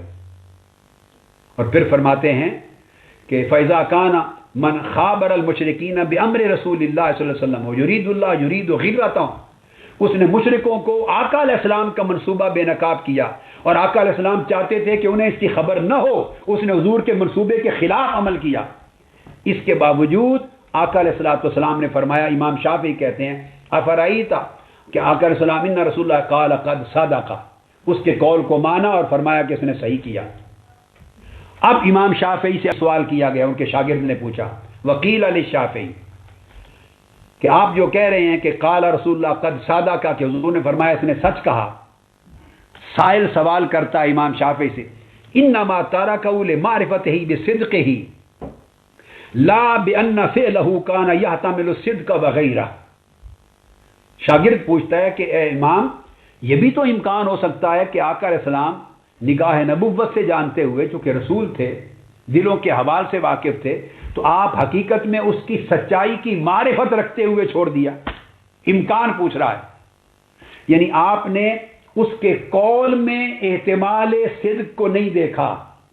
پوچھنے والا پوچھتا ہے ممکن ہے کہ اس کے قول میں یہ احتمال ہے کہ شاید سچ کہہ رہا ہے، اس پر نظر نہ کی ہو، آپ نے باطنی نگاہ سے اس کے دل کو دیکھا ہو کہ سچا ہے، تو اس کی معرفت صدق کی وجہ سے چھوڑ دیا ہو، قول میں احتمال کفر اور عدم کفر کو نہ دیکھا ہو۔ سائل نے سوال کیا کہ یہ بھی تو ہو سکتا ہے۔ امام شافعی نے جواب دیا، نہیں، تمہارا یہ خیال غلط ہے۔ فرمایا فیقال لہ، ایسے شخص کو کہا جائے گا قد علم رسول اللہ صلی اللہ علیہ وسلم ان المنافقین کاذبون، اگر تم معرفت احوال قلب کی بات کرتے ہو کہ آقا علیہ السلام اس کے قلب کی حالت کو جانتے تھے اس لیے شاید چھوڑ دیا، تو پھر تو آقا علیہ السلام سارے منافقین کی دلی حال کو جانتے تھے۔ امام شافعی فرما رہے ہیں کل منافقوں کے دلوں کے حال کا آقا کو علم تھا کہ یہ منافق جھوٹے ہیں، اور قرآن بھی کہہ رہا تھا ان المنافقون لکاذبون، یہ منافق جھوٹے ہیں، اور آقا کو علم تھا کہ منافق جھوٹے ہیں، ہر منافق کی حال کا علم تھا اور اجتماعی طور پر بھی علم تھا۔ مگر حاکانہ دماءہم بالظاہر، ان کے دلوں کے حال پر میرے آقا نے فیصلہ نہیں کیا، ان کے ظاہر قول پر فیصلہ کر کے منافقوں کو قتل نہیں کیا، کیونکہ کلمہ پڑھتے ہیں، پیچھے نماز پڑھتے ہیں، شریک ہوتے ہیں، ان کے ظاہری عمل کو دیکھ کر حضور نے ان کے قتل کا حکم نہیں دیا، حالانکہ جانتے تھے کہ دل سے جھوٹے ہیں۔ تو امام شافعی فرماتے ہیں اگر دلوں کا حال دیکھ کر حضور فیصلہ کرنے والے ہوتے تو سارے منافقوں کا سر قلم کر دیتے، جانتے ہوئے کہ جھوٹے ہیں۔ تو جب سینکڑوں منافقوں کا سر قلم نہیں کیا، حتیٰ کہ اس عبداللہ بن ابی، وہ جو تھا منافقوں کا سردار، اس کے جنازے تک تشریف لے گئے، اور جب پوچھا کیوں پڑھایا تو فرمایا اس لیے کہ شاید میرے جنازہ پڑھانے سے باقی منافق مسلمان ہو جائیں۔ تو 1100 منافق حضور کا اخلاق دیکھ کر اس دن منافق مسلمان ہو گئے تھے حضور کے معجزہ کے ساتھ۔ تو فیصلہ ان کے دلوں سے نہیں کیا، ظاہر حال پہ کیا۔ تو آقا علیہ السلام نے فرمایا فلو کان حکم النبی فی حاتب بالعلم بصدقہ، اگر حاتب کے معاملے میں اس کے دل کے حال کے علم پر فیصلہ کرنا ہوتا تو اس سے پہلے آقا علیہ السلام پھر کل منافقوں کے معاملے میں ان کے حال دل کو جان کر فیصلہ کر چکے ہوتے. کان حکمہ علی المنافقین القتل بعلم بکذبہم، پھر ان کے حال قلبی حال کو دیکھ کر ان کے جھوٹے ہونے پر حضور ان کے قتل کا حکم فرما چکے ہوتے. ولکنہ انما حکم فی کل بالظاہر، حالانکہ آقا علیہ السلام ہر معاملے میں ظاہر پر فیصلہ کرتے تھے، باطن حال پر فیصلہ نہیں کرتے تھے. وَتَوَلَّ اللَّهُ عَزَّ وَجَلَّ مِنْهُمُ السَّرَائِرِ، دلوں کا حال اللہ کی طرف چھوڑا جاتا ہے، وہ اللہ کے پاس ہے. اللہ متولی ہے دلوں کے حال کا. رسول اللہ نے دلوں کے حال پر فیصلے نہیں کیے شریعت کے، یہی طریقہ امت کے لیے ہے. یہ دلیل انہوں نے دی. سو پتہ چلا کہ جس شخص کا قول ظاہری عمل، اب حاتم بن ابی بلتہا سے بھی بڑھ گیا. اب ذرا جو مسئلہ مسئولہ کو دیکھیے، ذرا جو خط ہے جو کچھ حاتم بن ابی بلتہا نے لکھا ہے، اس کی سنگینی سے بھی کوئی اور قول بڑھ سکتا ہے. ذرا غور کریے، موازنہ کیجیے. اس میں بھی احتمال تھے، غالب احتمال کفر کا تھا. امام شافعی فرما رہے ہیں غالب، اور مغلوب کمزور احتمال معصیت کا تھا. تو آقا علیہ السلام نے احتمال معصیت کو قبول کیا اور غالب احتمال کفر کو ترک کر دیا. کیوں کہ صریح نہیں تھا اس کا کفر، احتمال تھا اس میں. اب اس کے اوپر ایک اور واقعہ کوٹ کرتا ہوں، آپ کا ایمان بھی تازہ ہوگا اور آقا علیہ السلام کی عظمت اور آپ کی شان اقدس کا علوم صحابہ کے عقیدے میں کیا تھا وہ بھی سمجھ میں آئے گی، اور مسئلہ شریعت اس باب میں بھی کلیئر ہوگا. ابن ماجہ، سنن ابن ماجہ میں حدیث ہے اور الفاظ کے اختلاف کے ساتھ ابو داؤد میں بھی آئی ہے، ترمذی میں بھی آئی ہے، مسند امام احمد بن حنبل میں بھی. مگر میں کوٹ کر رہا ہوں الفاظ سنن ابن ماجہ کے، حضرت عبداللہ بن ابی اوفا کی روایت ہے. اب یہ دوسری مثال دے رہا ہوں دلیل کے طور پہ اس تیسری شکل پر کہ تکفیر معین کی جو تیسری شکل ہے، اس کے لیے ایک اور دلیل. حدیث میں آتا ہے کہ حضرت عبداللہ بن ابی اوفا شام، وہ روایت کرتے ہیں کہ حضرت معاذ ابن جبل رضی اللہ تعالیٰ عنہ، معاذ ابن جبل ملک شام گئے ہوئے تھے. بعض روایتوں میں یمن کا بھی ذکر آیا، اس حدیث میں روایت میں شام ہے.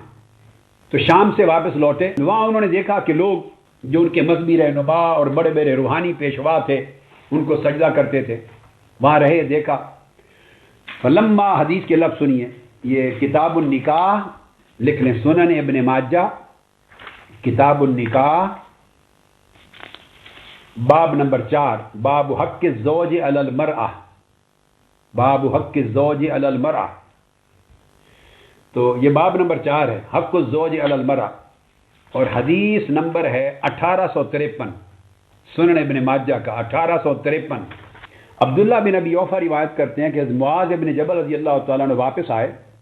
ولما قدم معاذ من الشام سجد للنبی صلی اللہ علیہ وآلہ وسلم، انہوں نے آتے ہی ٹھوک آقا علیہ السلام کو سجدہ کر دیا. لو لگاؤ شرک کا فتویٰ. اب یہ جو دوسرا گروپ ہے نا شرک کی تلوار والا، اس کو سرگرم ہو جانا چاہیے. ابو بکر صدیق، فاروق اعظم، صحابہ کرام تو سجدہ کرنے کی اجازت مانگتے تھے نا.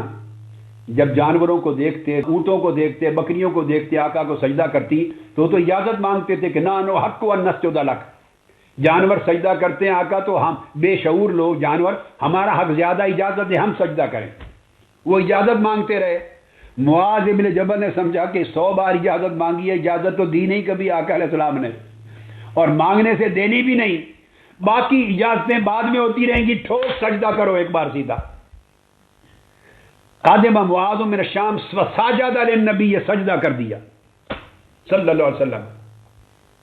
اب یہ دوسری دلیل دے رہا ہوں. وہاں قول تھا، یعنی فعل بھی تھا، قول بھی تھا، تحریر تھی، خط تھا. اب یہاں عمل ہے، فعل ہے کہ سجدہ کر دیا آقا علیہ الصلوۃ والسلام کو. اور جب حضور علیہ السلام کو سجدہ کریں تو اس عمل میں دونوں احتمال پائے جائیں گے، احتمال کفر بھی اس عمل ہے.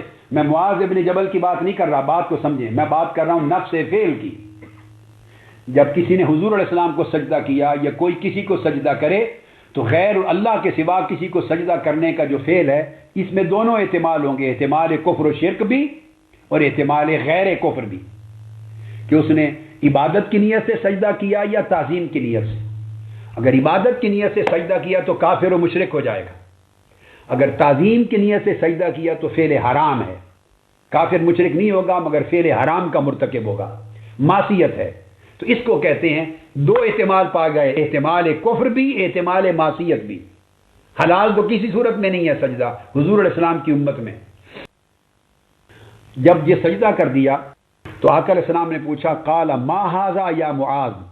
اب سجدہ دیکھ کر آقا علیہ السلام نے نہیں کہا کسی کو پکڑ لو اس کو، یہ سجدہ کیا، میری تعلیمات کی خلاف ورزی کی ہے، معاذ اللہ کفر کیا یا شرک کیا یا کیا کیا، پکڑ لو سزا دو، نہیں بھئی۔ باقی صحابہ کو بھی سزا ملتی رہتی تھی نا فعل حرام پر، اگر کسی سے غلطی اور خطا ہو گئی ملتی تھی، مگر یہاں سزا نہیں دی اسٹریٹ اوے۔ پوچھا ما ھذا یا معاذ، دو احتمال چونکہ پائے گئے تو پوچھا معاذ یہ کیا کیا ہے تم نے؟ بھئی کیا تو سجدہ ہے، نظر آ رہا ہے، ما ھذا تو مطلب کیا پوچھا، تمہاری نیت کیا ہے، تمہارا قصد کیا ہے؟ بات سمجھنے والی ہے، فعل پر نہیں ہے سوال، ما ھذا یعنی یہ کیا فعل ہے، یہ نہیں پوچھ رہے کہ سجدہ کیا ہے یا کچھ اور، وہ تو واضح ہے سجدہ للنبی ہے۔ تو پھر کیا پوچھا ما ھذا مطلب ہے یہ کیوں کیا ہے، تمہاری اس سجدہ کرنے میں نیت کیا ہے، تمہیں کس چیز نے آمادہ کیا؟ تو قصد پوچھا، باطن کا حال پوچھا۔ قال اتیت الشام فوافقتهم يسجدون لاساقفتهم وبطارقتهم فوددت في نفسي ان نفعل ذلك بك۔ شام سے آیا ہوں، میں نے وہاں دیکھا ہے بڑے اپنے روحانی پیشواؤں رہنماؤں کو لوگ سجدہ کرتے تھے، تو آقا آپ سے بڑا کائنات میں کون ہے، میرے دل میں آیا میں آپ کو سجدہ کروں۔ اب نیت سن لی۔ ایک اور حدیث میں دوسرا لفظ آتا ہے، تعظیم کرنے کے لفظ آئے مسند امام احمد بن حنبل میں کہ ہم نے کہا آپ سے بڑھ کر تعظیم کا حقدار کون ہے، سو میں نے سجدہ کیا۔ اب چونکہ نیت سن لی، قصد باطن کا حال سن لیا، فرمایا آقا علیہ السلام نے اب حکم دیا فلا تفعلوا، سزا نہیں دی، کوڑا بھی نہیں مارا، فلا تفعلوا خبردار مجھے سجدہ نہ کیا کرو، فعل کو فعل حرام قرار دے دیا، معصیت حرام قرار دے دیا۔ فإني لو كنت آمرا أحدا أن يسجد لغير الله لأمرت المرأة أن تسجد لزوجها۔ اگر اللہ کے سوا کسی اور کو سجدہ کرنے کی اجازت دیتا تو میں عورت کو اجازت حکم دیتا کہ اپنے شوہر کو سجدہ کرے۔ جب وہ نہیں ہے تو اللہ کے سوا کسی کو سجدے کی اجازت نہیں۔ آقا علیہ السلام نے حکم واضح فرما دیا۔ اس پر اب جو فقیہانہ بات آئے گی وہ یہ ہے کہ کلام تو واضح ہو گیا آپ کے سامنے کہ یہ سجدہ عبادت کا احتمال بھی تھا اور سجدہ تعظیمی کا احتمال بھی تھا۔ اگر عبادت کی نیت ہوتی تو کفر اور شرک کا احتمال بنتا تھا، اگر تعظیم کی نیت تھی تو احتمال معصیت تھا۔ تو آقا علیہ السلام نے محض فعل پر حکم صادر نہیں کیا، اس کا حال پوچھا، قلب کی نیت پوچھی، اور جب پتہ چل گیا کہ عدم کفر پہ دلالت کرتا ہے اس کا قصد تو فرمایا معصیت ہے، گناہ ہے، حرام ہے، اجازت نہیں، میری شریعت میں منع کر دیا۔ یا اس کی نیت غیر اللہ کی عبادت پر دلالت نہیں کرتی۔ یہ تیسری شکل ہے کہ جب فعل ظاہری یا قول ظاہر اس میں دونوں احتمال ہوں، بے شک احتمال کفر غالب ہی کیوں نہ ہو زیادہ، اور غیر کفر کا احتمال کمزور ہی کیوں نہ ہو، اس کمزور احتمال پر پھر اس کی نیت اور قصد کو دیکھا جاتا ہے، یا احتمال کی وجہ سے استدلال کفر نہیں کیا جاتا، ترک کر دیتے ہیں۔ اب چوتھی صورت جو اس میں آتی ہے وہ یہ، اور آخری اس باب میں تکفیر معین میں، وہ یہ کہ ظاہری قول اور عمل کفر پر دلالت کرتا ہے، ظاہری قول اور عمل۔ اب یہ اس کے برعکس ہے۔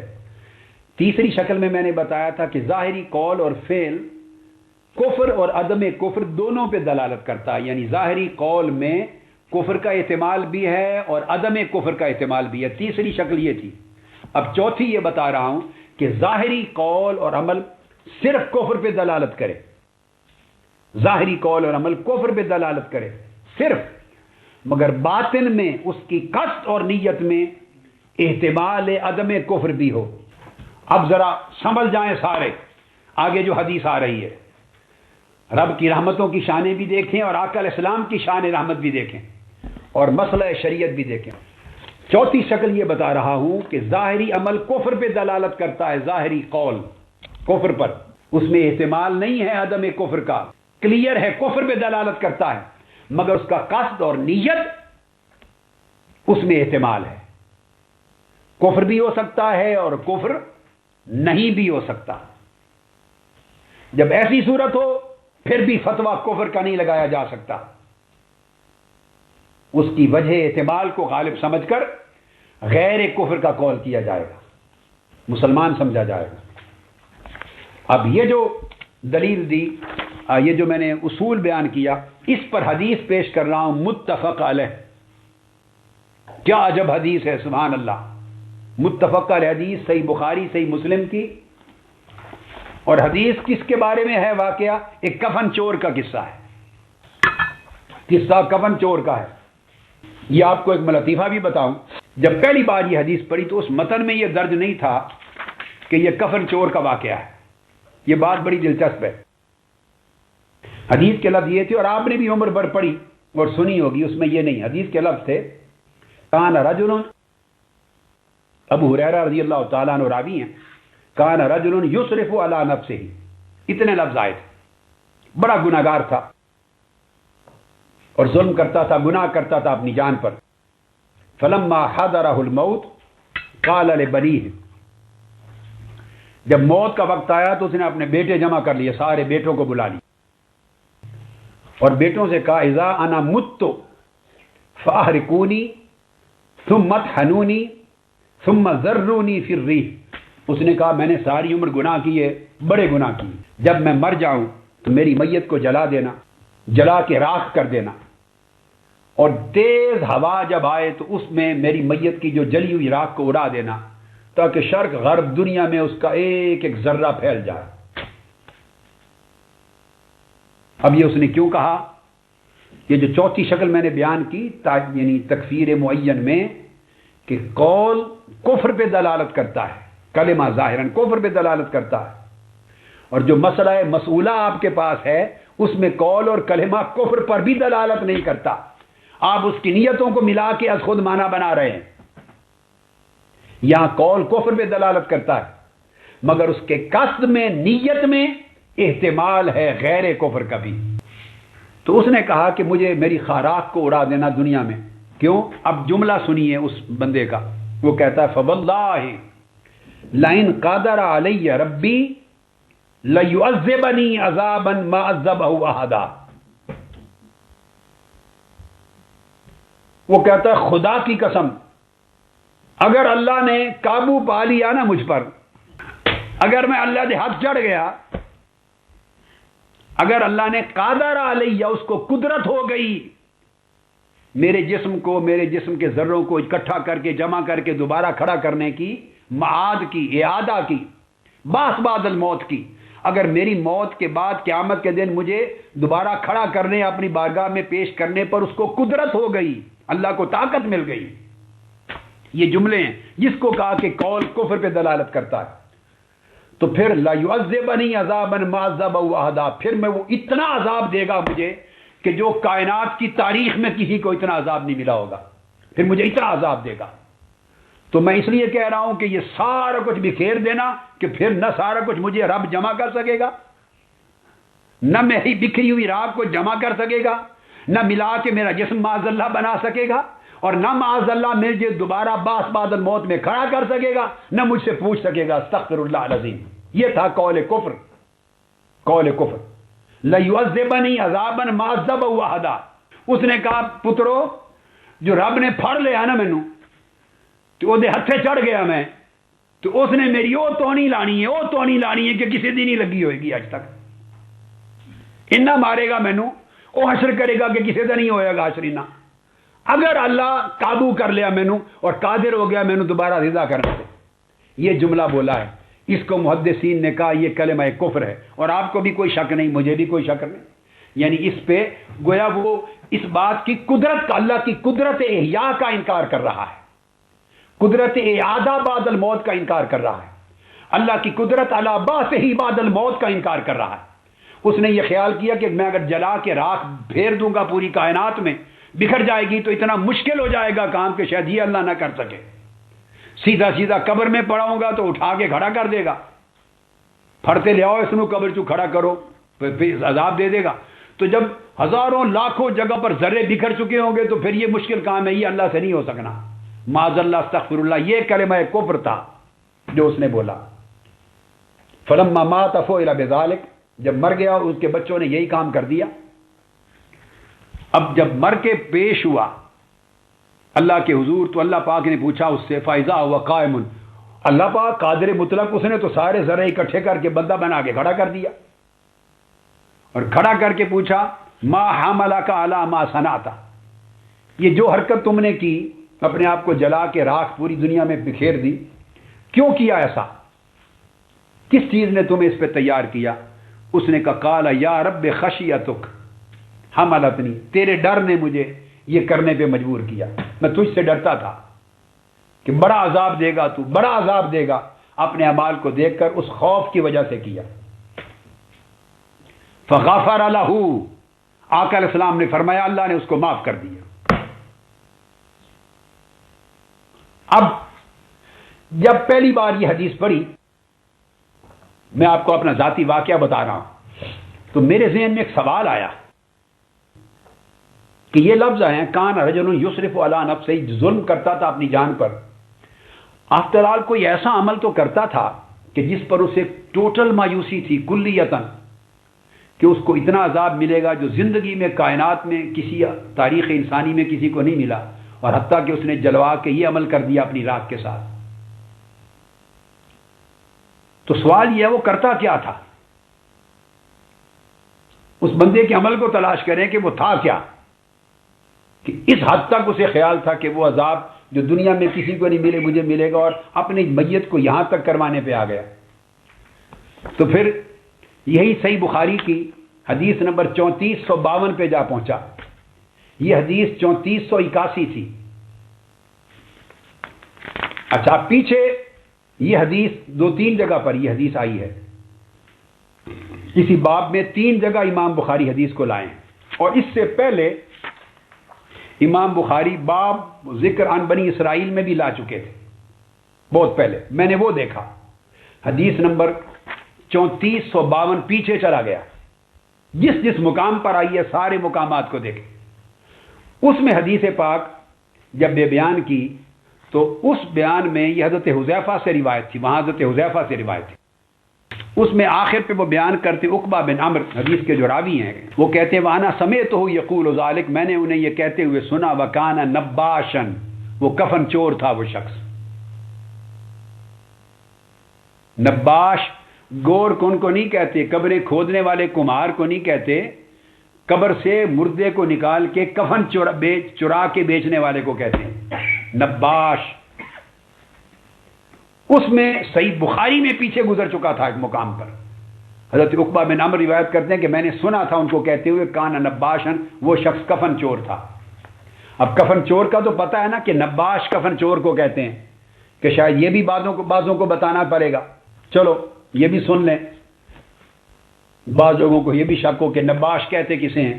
یہ مبسوط میرے ہاتھ میں ہے، فقہ حنفی کی کتاب شمس الائمہ سرخسی رحمۃ اللہ تعالی علیہ کی المبسوط، جلد 11 صفحہ 343، کتاب السرقہ، سرقہ چوری کے باب میں وہ بحث کرتے ہیں۔ اس میں احناف کا مذہب اور شوافع کا مذہب بیان ہوا ہے۔ فرماتے ہیں امام اعظم فرماتے ہیں لا قطع علی النباش، کفن چور کے ہاتھ نہیں کاٹے جائیں گے۔ اب یہ باتیں ہیں کرنے والی اہل علم اور غیر، مسائل جب غیر اہل علم میں چلے جاتے ہیں نا، عوام میں، ان پڑھوں میں، جاہلوں میں، بے شعوروں میں، جلسے جلوس والوں میں، تو پورا حلیہ ہی بگڑ جاتا ہے مسئلے کا، وہاں آپ سنجیدہ بات ہی نہیں کر سکتے۔ یہ ہمارے دور میں طوائف مکفرہ ہو گئے ہیں، طوائف مکفرہ، ہر ایک کو کافر بنانے والے فرقے۔ یہ شان اہل سنت کی نہیں تھی، یہ یا خوارج کی ہوتی تھی، یا معتزلہ کی تھی، یا قدریہ کی تھی۔ خوارج کی وہ مکفر لوگ تھے، ہر ایک کو بات بات پہ کافر بنانا۔ یہ 3 قسموں کے فرقے ہیں طوائف مکفرہ، لوگوں کو عام بات بات پہ کافر بنانے والے۔ ایک لوگوں کو مشرک بنانے والا طائفہ، بات بات پہ مشرک بنانے والا۔ دوسرا طائفہ بات بات پہ لوگوں کو بدعتی جہنمی بنانے والا طائفہ، اور تیسرا بات بات پہ لوگوں کو گستاخ رسول اور کافر و مرتد بنانے والا طائفہ۔ یہ تینوں طوائف ان کا مدار صرف جہالت اور جوش و خروش اور عصبیت کے اوپر اور تعصب پر ہے یا عداوت پر ہے. اس سے توبہ کرنی چاہیے. یہ اہل سنت کے عقیدے کے خلاف ہیں تینوں مزاج. اب میں اس لیے بات کی کہ انہوں نے خلط ملط کر دیا. اگر کوئی اتنی بات کر دے ان کے ہاتھ چڑھ جائے ایسے طوائف مکفرہ کے ہاتھ تو وہ تو حد کر دیں گے. وہ کہیں گے دیکھو جی معاذ اللہ. یا اب انہوں نے حنفیوں نے یہ کہہ دیا کہ کفن چور چوری بھی کرے تو اس کی بھی سزا نہیں ہوگی. یہ بے حیائی کا دور ہے, بے شعوری کا دور ہے, تہمت و الزام کا دور ہے, جہاں بندہ علم اور عقل کی بات نہیں کر سکتا. اس معاشرے میں اتنی گرد اڑا دی جاتی ہے جوش کے ساتھ, فتووں کے ساتھ, لوگوں کو مشتعل کر دیا جاتا ہے, ہنگامہ آرائی کر دی جاتی, لوگوں کی عقل و شعور ہوش چلا جاتا ہے, نیرا جوش رہ جاتا ہے. اب کہنے والے نے کہا, امام اعظم نے اور احناف نے, ولا قطع علی النباش. انہوں نے یہ نہیں کہا کہ کفن چور کی سزا نہیں ہوگی, انہوں نے کہا قطع ید نہیں ہوگی, یعنی حد سر کا نہیں ہوگی. وہ بات حد کی کر رہا ہے, یعنی حنفی فقیہ یا ائمہ احناف. اور جس نے شور مچانا ہے عوامی رنگ میں, اس نے کہہ دینا دیکھو جی کفن چور بھی معاف ہو گیا. یہ رنگ بنا پڑا ہے آج کل, یہ ماحول ہے. کفن چور بھی معاف ہو گیا, اب اس کو بھی سزا نہیں ہوگی, یہ کہہ دیا. خدا کے بندے فرق کرو دو جملوں میں. سزا کی نفی, نفی عقوبت نہیں کی. احناف نے نفی حد کی ہے. قطع ید نہیں ہوگی, قید کی سزا دے دی جائے گی. اور قطع ید کی ایک شکل ہو بھی سکتی ہے. تو غور سے پڑھنے سے فرق کرنا چاہیے کیا کہا ہے کیا نہیں کہا. جہاں یہ امتیاز ختم ہو جائے اور حیات دینی اقدار کا اور علم کا ختم ہو جائے, وہاں پھر کوئی کیا بات کرے گا معاشرے میں. اور وہ کہتے ہیں ولا قطع علی النباش, کفن چور پر قطع ید ہاتھ کاٹنے کی حد نہیں ہوگی. فی قول ابی حنیفہ و محمد رحمہم اللہ تعالی. یہ قول امام اعظم ابو حنیفہ اور امام محمد کا ہے. اور جبکہ ان کے خلاف امام ابو یوسف اور امام شافعی, ان دو کا قول ہے یقطع, قطع ید کیا جائے گا, حد لگائی جائے گی ہاتھ کاٹنے کی. اب وہ بنیاد اس کی بنیاد کرتے ہیں. امام اعظم اور احناف کہتے ہیں, میں یہ آپ کو مثال دے رہا ہوں دوسرا مسئلہ سمجھانے کے لیے, یہ بھی مثال کام آئے گی. فرماتے ہیں 3 شرطیں ہوتی ہیں سرقہ کی مثال کے طور پر. ایک شرط یہ ہے کہ اخذ المال علی وجہ الخفیہ, مال چرانا خفی طریقے سے. تو جو کفن چور ہے اس میں یہ شرط پائی جاتی ہے کہ قبر سے خفی طریقے سے اس نے کفن چرایا. وذالک یتحقق من النباش, کفن چور میں یہ شرط پائی گئی کہ اس نے خفیہ طریقے سے کفن چرایا قبر سے. دوسری شرط کہتے ہیں واما الحرز, وہ مال حفاظت اور نگرانی میں ہو.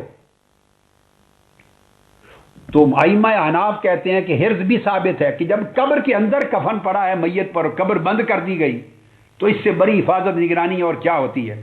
فاما الحرز فلان الناس تعرفوا منذ ولدوا احراز الاکفان بالقبور, پیدائش کے دن سے لوگوں کو پتا ہے کہ کفن میت پر ہوتا ہے, میت قبر میں بند ہوتا ہے, یہ محفوظ جگہ ہے. تو حرز بھی پایا گیا اور خفیہ طریقے سے اخذ مال بھی پایا گیا. ائمہ احناف کہتے ہیں 2 شرطیں پائی گئیں. اب قطع ید کی حد کے لیے تیسری شرط جو ہے وہ ہے کامل المقدار ہونا, کہ مال کی مالیت کم از کم اتنی ہو, مالیت تب قطع ید ہوگی. اگر مالیت کم ہو تو پھر قید کی سزا دیں گے, کوڑوں کی سزا دیں گے, قطع ید کی حد نہیں ہوگی. قطع ید کے لیے نصاب, اس مال کا کامل مقدار ہونا. کہتے ہیں کہ کفن جو ہوتا ہے کپڑے کے جتنے 6-12 گز کا کپڑا, وہ اس نصاب سرقہ کو پورا نہیں کرتا, اس کی مالیت اتنی نہیں بنتی. لہذا کفن چور کو کوڑے لگائیں گے, قید میں سزا دے دی جائے گی, تعزیر میں جو چاہے سزا دیں, مگر حد سرقہ کے لیے اس کا نصاب چاہیے, یعنی کامل المقدار ہونا.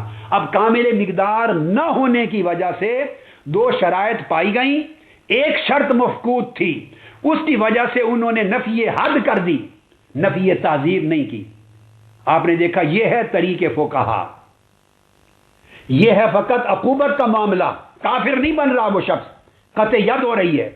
اور یہاں قطع اسلام ہو رہا ہے, یا اس کے اسلام کی گردن کٹ رہی ہے, ملت اسلامیہ سے خارج ہو رہا ہے, کافر و مرتد ہو رہا ہے, واجب القتل ہو رہا ہے, اس کی جان جا رہی ہے. وہاں ساری شرائط کو نہ دیکھا جائے. یعنی قطع ید میں 2 شرطیں پائی گئیں, خفیہ مال چرانے کی اور مال کی قبر کی حفاظت میں ہونے کی. ایک شرط اس کے نصاب کے کامل مقدار کی نہ تھی تو قطع ید کی نفی کر دی، چھوٹی سزا دو، اور جہاں گردن اڑ رہی ہو بندے کا کافر و مرتد ہو رہا ہو وہاں شریعت کی مقرر کردہ ساری شروط اور قیود کو نہ دیکھا جائے؟ کتنی عجیب ظلم کی بات ہے۔ یہ وہ بات کہنا چاہ رہے ہیں۔ لہذا وہ نباش تھا، اس کی بحث کی فقہا نے۔ تو میں یہ عرض کر رہا تھا کہ پھر اس کو اللہ پاک نے معاف کر دیا۔ اب اس پر بحث کی ائمہ نے بہت دلچسپ جو بحث آئی ہے وہ میں آپ کو بتانا چاہتا ہوں، جو فقہا نے۔ امام سیوطی نے التوشیح میں سنیے کہ امام خطابی نے بیان کیا کہ یہ امر مشکل ہے۔ اس شخص نے کہا تھا کیف یغفر لہ وہو منکر للباس والقدرت علی احیاء الموتى۔ اب التوشیح امام جلال الدین سیوطی کی شرح صحیح بخاری پڑھ رہا ہوں، سنیے اب کیا مسائل اٹھے۔ وہ کہتے ہیں اس میں اشکال ہے، اور اشکال یہ ہے کلام مشکل ہے اس کو کہتے ہیں، اور وہ یہ کہ جو شخص اللہ تعالیٰ کی قدرت احیاء موتا اور بعث بعد الموت کا منکر ہے، اس لیے اس نے کہا کہ اگر مجھ پر اللہ کو قدرت ہو گئی تو سزا دے گا، لہذا میری خاک اڑا دینا تاکہ قدرت نہ ہو۔ وہ انکار کر رہا ہے قدرت الہیہ کا، بعث بعد الموت کا، احیاء موتا کا، شان الوہیت کا انکار کر رہا ہے، اللہ کی شان کا، گستاخی ہے۔ تو وہ معاف کیسے کر دیا گیا؟ یہ سوال کیا امام خطابی نے۔ اس پر وہ جواب دیتے ہیں، کہتے ہیں فاجیب، میں جواب دیتا ہوں بانہ لم ينکر البعث۔ وہ کہتے ہیں جواب یہ ہے کہ اس نے بعث بعد الموت کا انکار نہیں کیا، اللہ کی قدرت کا انکار نہیں کیا۔ اب آپ سن لیں، حدیث کے صریح لفظ ہیں، اس کے باوجود کہتے انکار نہیں کیا۔ تو پھر کیا کیا؟ وہ کہتے انما جاہل فظن انہ اذا فعل به ذلك لا يعاد ولا يعذب۔ اس نے صرف جہالت کی، اس کا قول جہالت پر مبنی تھا، انکار بعث بعد الموت، انکار احیاء موتا، انکار قدرت الہیہ پر محمول نہیں کیا جائے گا۔ اس کے کلام کو کلام محتمل جانا، اس کے کلام میں احتمال کا قول کیا۔ محدثین نے کہا کہ وہ اٹھنے کا قائل ہے مگر وہ اس کی جہالت ہے۔ وَظَنَّ، اس نے یہ ظن کیا یعنی گمان کیا کہ اگر میں ایسا کر دوں گا، اپنی خاک اڑا دوں گا تو پھر شاید مجھے دوبارہ اکٹھا نہیں کیا جا سکے گا اور عذاب نہیں دیا جا سکے گا۔ یہ سوچنا کہ اس صورت میں عذاب نہیں دیا جا سکے گا اور نہیں اٹھایا جا سکے گا، یہ اس کا ظن تھا، اور ظن کی بنیاد جہالت تھی۔ اصلاً منکر بعث بعد الموت کا نہ تھا، اس نے یہ جو کچھ کہا ظن پر، اور ظن کی بنیاد جہالت پر تھی، اس کو علم نہیں تھا، خبر نہیں تھی، کاملاً تفصیل معلوم نہیں تھی کہ احیاء موتا اور بعث بعد الموت کی اللہ کی جو شان ہے اس کی تفصیل کیا ہے۔ فرماتے ہیں اس وجہ سے اس کے کفر کا قول نہیں کیا۔ اب آگے آئیے، اس پر فتح الباری ان کا قول، انہوں نے بھی امام خطابی کا، چونکہ بڑے پرانے امام ہیں، پہلے یہی قول لیا، ایک کہا کہ وہ بعث کا منکر نہیں بلکہ اس کے قول میں احتمال ہے، ظن ہے۔ اس نے گمان کیا کہ اگر میں ایسا کروں گا تو بچ جاؤں گا، اللہ قادر نہیں ہو سکے گا، یہ اس کی جہالت تھی، سو اس کو جہالت کا فائدہ دیا اور کفر پر معمول نہیں کیا اس کا قول۔ آگے امام ابن قتیبہ نے اس پر وضاحت کی۔ حافظ ابن عسقلانی بیان کرتے ہیں فتح الباری، اس حدیث کی شرح میں، فتح الباری جلد 6 صفحہ 599، امام ابن قتیبہ بیان کرتے ہیں، فرماتے ہیں قد یغلط فی بعض الصفات قوم من المسلمین فلا یکفرون بذلک، کہ اصلاً وہ منکر نہیں تھا مگر اللہ کی صفات کہ کس طرح کھڑا کرے گا، زندہ کرے گا، اللہ کی صفات کو سمجھنے میں بعض لوگوں کو غلطی ہوتی ہے، لہذا یہ اس کی غلطی تھی۔ تو جو بات فہم کی کمی اور غلطی اور ظن اور جہالت کی بنا پر کہہ دی جائے اس پر وہ کافر نہیں ہوتے۔ یہ حافظ ابن عسقلانی نے امام خطابی سے، پھر امام ابن قتیبہ سے روایت کیا، اور پھر یہی بات امام نووی نے بھی کی، اور امام نووی نے یہ کہا، امام نووی شرح صحیح مسلم میں چونکہ متفق الحدیث ہے، امام نووی کہتے ہیں اس کو محمول کیا جائے گا جیسے غلبہ خوف کی طرح کسی شخص کا سمجھ قائم نہ ہو، ایسا کہنے والے کو محمول کیا جائے گا کہ لم یقل ہو قاصدا لحقیقت معنی ہو، ہم یہ قول کریں گے کہ اس نے جو یہ قول کیا، یہ کہا، اس کے حقیقی معنی کا ارادہ اس کے دل میں نہ تھا، اس کے حقیقی معنی کا ارادہ نہ تھا، بلکہ وہ غلط ظن اور غلط گمان تھا جہالت کی بنا پر۔ بل فی حالت کان فیہا کالغافل والزاہل والناسی، تو اس شخص کے قول کو معمول کیا جائے گا ایک غافل شخص کے قول پر جس کا ذہول ہو گیا عقل کا، اس کا، یا ناسی بھول جانے والے۔ ولا یؤاخذ بما یصدر منہ، جو کچھ اس سے صادر ہوا اس پر مواخذہ نہیں ہوگا۔ یہ حافظ ابن عسقلانی اور امام نووی کا قول تھا۔ اب امام کرمانی بخاری کی شرح الکرمانی میں بیان کرتے ہیں، انہوں نے بھی یہ کہا لأنه جاہل صفتا من صفات اللہ تعالی وجاہل الصفت کا فرد مختلف فیہ، کہتے ہیں کہ وہ اللہ کی صفات کو گویا نہیں جانتا، احکام شریعت کو کاملا نہیں جانتا، احکام دین کی تفصیل کو کاملا نہیں جانتا، تو یہ اس کا جہل ہے، اور جہل پر مبنی ظن کی وجہ سے اس نے یہ کلمہ کہا۔ لہذا جاہل الصفت، جو احکام الہیہ، احکام رسول، احکام شریعت، احکام صفات، احکام وعد و وعید، اس کی جہالت کی وجہ سے کوئی ایسا کلمہ کہے تو وہ فرد مختلف فی ہوگا، اس میں اختلاف ہوگا حکم کا، لہذا احتمال دیکھا جائے گا، اور اتنا بڑا قول کرنے والے شخص کو بھی بخش دیا گیا۔ ایک بات میں ایک علمی لطیفہ کے طور پہ کہوں، یہ سب محدثین نے ایک بات کہی کہ وہ کافر اور منکر نہیں تھا، اور دلیل بنائی کیونکہ اس نے اللہ کے حضور عرض کیا، حدیث کے لفظ ہیں خشیتک، تیرے ڈر کی وجہ سے ایسا کیا تھا، ڈر کی وجہ سے۔ اب میں یہاں ایک بات عرض کرنا چاہتا ہوں ادباً، وہ یہ کہ جب اس نے اپنی راکھ جلوانے کی تلقین کی بچوں کو اور کہا کہ اگر اللہ کو قدرت ہو گئی تو مجھے سزا دے گا، اس وقت تو اس نے نہیں کہا تھا خوف کا نام لیا، وہ تو مرنے کے بعد آقا علیہ السلام بیان کر رہے ہیں، جب اللہ نے اسے زندہ کیا اور اپنے سامنے کھڑا کیا اور اس سے پوچھا کہ تم نے ایسا کیوں کیا، تو اس وقت کہا تیرے ڈر سے۔ تو اللہ کے خوف کا ذکر تو مرنے کے بعد، جی اٹھنے کے بعد اللہ کی بارگاہ میں کھڑے ہو کے کہہ رہا ہے، مرنے سے پہلے تو ذکر نہیں کیا تھا خوف الہی کا۔ تو حکم کافر یا مومن ہونے کا اس کا مرنے سے پہلے کے قول پر ہوگا، بعد کے قول پر نہیں۔ وہ تو اللہ کی بارگاہ میں کہہ رہا ہے مولا تیرے ڈر سے کیا تھا، مگر جب کہا تھا اس وقت تو یہ قول نہیں تھا۔ تو کفر کا اطلاق بعد از موت ہوتا ہے یا قبل از موت ہوتا ہے؟ حکم کفر وہ تو مرنے سے پہلے ہوتا ہے۔ تو مرنے کے وقت تو اس نے نفی قدرت کی تھی کہ اگر اللہ کو قدرت ہو گئی تو مجھے عذاب دے گا، اس میں خوف کا لفظ نہیں بولا تھا۔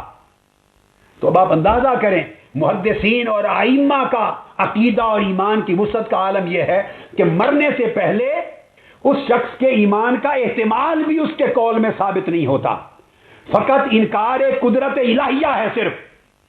تو مرنے کے بعد جب اس نے کہا کہ خشیتک، تیرے خوف کی وجہ سے، تو آقا علیہ السلام نے اور خدا نے مرنے کے بعد کے لفظ کو بھی قبول کر لیا، اور اس کو ثبوت مانا کہ اس کے دل میں شروع سے تھا تو اس کے پیچھے محمول کر لیا۔ اور ہمارا عالم یہ ہے کہ ہم سرے سے کسی کو اس کی نیت کے بیان کرنے کا موقع ہی نہیں دینا چاہتے، اس کے کلام میں کوئی صریح کفر ہی نہیں ہے، نہ کسی نے خدا کا نام لیا ہو گستاخی میں کلمہ میں، نہ رسول پاک کا، نہ قرآن کا، نہ سنت کا، نہ شریعت کا، نہ براہ راست حضور کی تنقید کی ہو، نہ خدا کی، نہ قرآن کا قانون کہا ہو، نہ سنت رسول کا، نہ شریعت قانون کا، اور کہنے میں وہ کہہ رہا ہو ضیاء الحق نے قانون بنایا تھا اور نواز شریف نے بنایا تھا، کالا قانون ہے ان کا، میں نہیں مانتا۔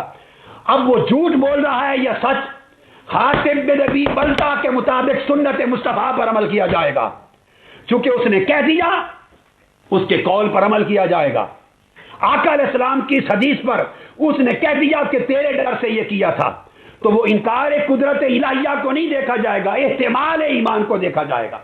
اور یہاں یہ کہ کسی شخص کے قول میں سرے سے کفر کا کلمہ ہی نہیں ہے، آپ اس کے معنی کو منسوب کر رہے ہیں ایک احتمال کی وجہ سے کہ اس کا اشارہ گستاخی رسول کی سزا والے قانون کی طرف جاتا ہے، اصل قانون ناموس رسالت کی طرف جاتا ہے۔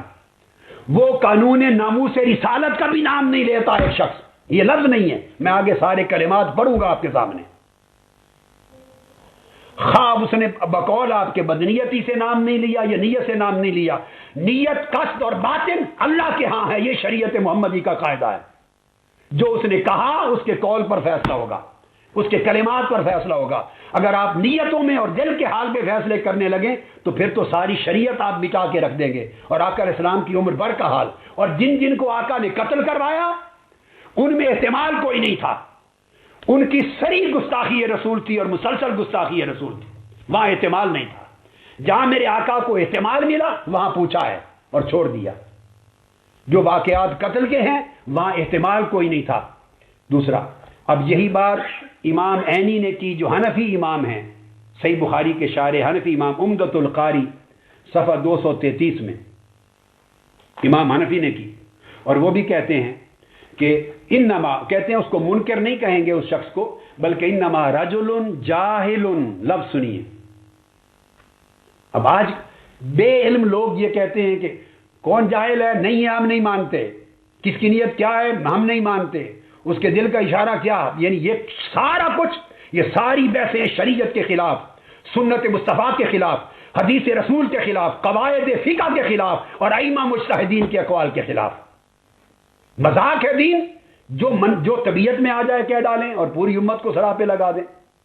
امام عینی کہتے ہیں انما ہوا رجل جاہل ظن انہ اذا ثنا بہ ھذا الثنی تورک فلم ینشر ولم یعذب۔ وہ کہتے ہیں کہ اس کا حال یہ ہے کہ وہ شخص جاہل ہے، اس کو قدرت الہیہ اور بعث بعد الموت کی تفصیلات کا علم نہیں ہے، تفصیلات کا، لہذا اس نے گمان کیا کہ اگر میں یہ کام کر لوں گا تو پھر مجھے زندہ نہیں کیا جا سکے گا اور سزا بھی نہیں دیا جا سکے گا، اس لیے جاہل ہونے کی وجہ سے اس کو معاف کر دیا گیا۔ یہ چوتھا اصول تھا۔ تو پتہ یہ چلا کہ 4 شکلیں ہیں تکفیر معین کی، اور 4 شکلوں میں 3 شکلوں میں کفر کا حکم صادر نہیں ہوتا، ناجائز ہے۔ معصیت کا ہو سکتا ہے اگر قول ایسا ہو، گناہ کبیرہ کا ہو سکتا ہے، خلاف شریعت کا قول اور حکم ہو سکتا ہے، خاطی کا قول ہو سکتا ہے، جاہل کا ہو سکتا ہے، جو چاہے ہو سکتا ہے، مگر کفر و ارتداد اور گستاخی رسول کا نہیں ہو سکتا۔ ایک شکل ہے صرف جس میں گستاخی رسول کا اور کفر کا قول ہوگا، صرف ایک شکل، اور وہ یہ کہ اس کا قول ظاہر یا فعل ظاہر، ظاہر کا ایک ایک کلمہ وہ بھی صریح کفر ہو اور قطعی کفر ہو، اور اس میں کوئی عدم کفر کا احتمال نہ ہو، اتنا کلیئر کٹ صراحتاً اور قطعاً اس نے کلمہ بولا ہو آقا علیہ السلام کا نام لے کر، گستاخی کا یا قرآن کا یا شریعت کا یا سنت کا نام لے کر اس کو ٹھکرانے کا، گستاخی کا، کہ صریح ہو اور قطعی ہو اور اس میں کوئی احتمال اور نہ ہو، اور اس کے باطن اور قصد میں، ارادے میں بھی، کوئی نیت میں بھی کوئی احتمال غیر کفر کا نہ ہو۔ جب ظاہر اور باطن دونوں قطعی اور صریح ہو جائیں کفر پر، ظاہر اور باطن دونوں قطعی اور صریح ہو جائیں کفر پر، اور احتمال نہ ظاہر میں کوئی اور رہے نہ باطن میں کوئی اور رہے، تب اس پر حکم تکفیر ہوگا اور اس کو کافر اور مرتد اور گستاخ رسول کہا جائے گا۔ اگر یہ تمام شرطیں پوری نہ ہوں تو اس کا مطلب ہے موانع موجود رہیں گے، موانع، اور ارتفاع موانع نہ ہو تو تکفیر نہیں ہوگی، ایفاء قیود نہ ہو، ایفاء شروط، کاملاً تمام شرطوں کا ایفاء نہ ہو، تکفیر نہیں ہوگی، تمام موانع کا ارتفاع نہ ہو شرعاً تو تکفیر نہیں ہوگی، اور قیود و شروط کا پورا ہونا اور تمام موانع کا اٹھ جانا تقاضا کرتا ہے کہ ظاہر کے قول میں بھی صراحتاً کفر کہا ہو اور قطعی طور پہ کفر کہا ہو، اور سوائے کفر کے کوئی اور امکان، شک اور ظن اور احتمال بھی نہ ہو، اور قصد اور ارادے اور باطن کا حال بھی صراحتاً کفر پہ دلالت کرے اور کوئی اور احتمال اور ظن کی گنجائش نہ ہو۔ جب یہ چیز ہو تو تب جا کے اس پر حکم کفر ہوتا ہے۔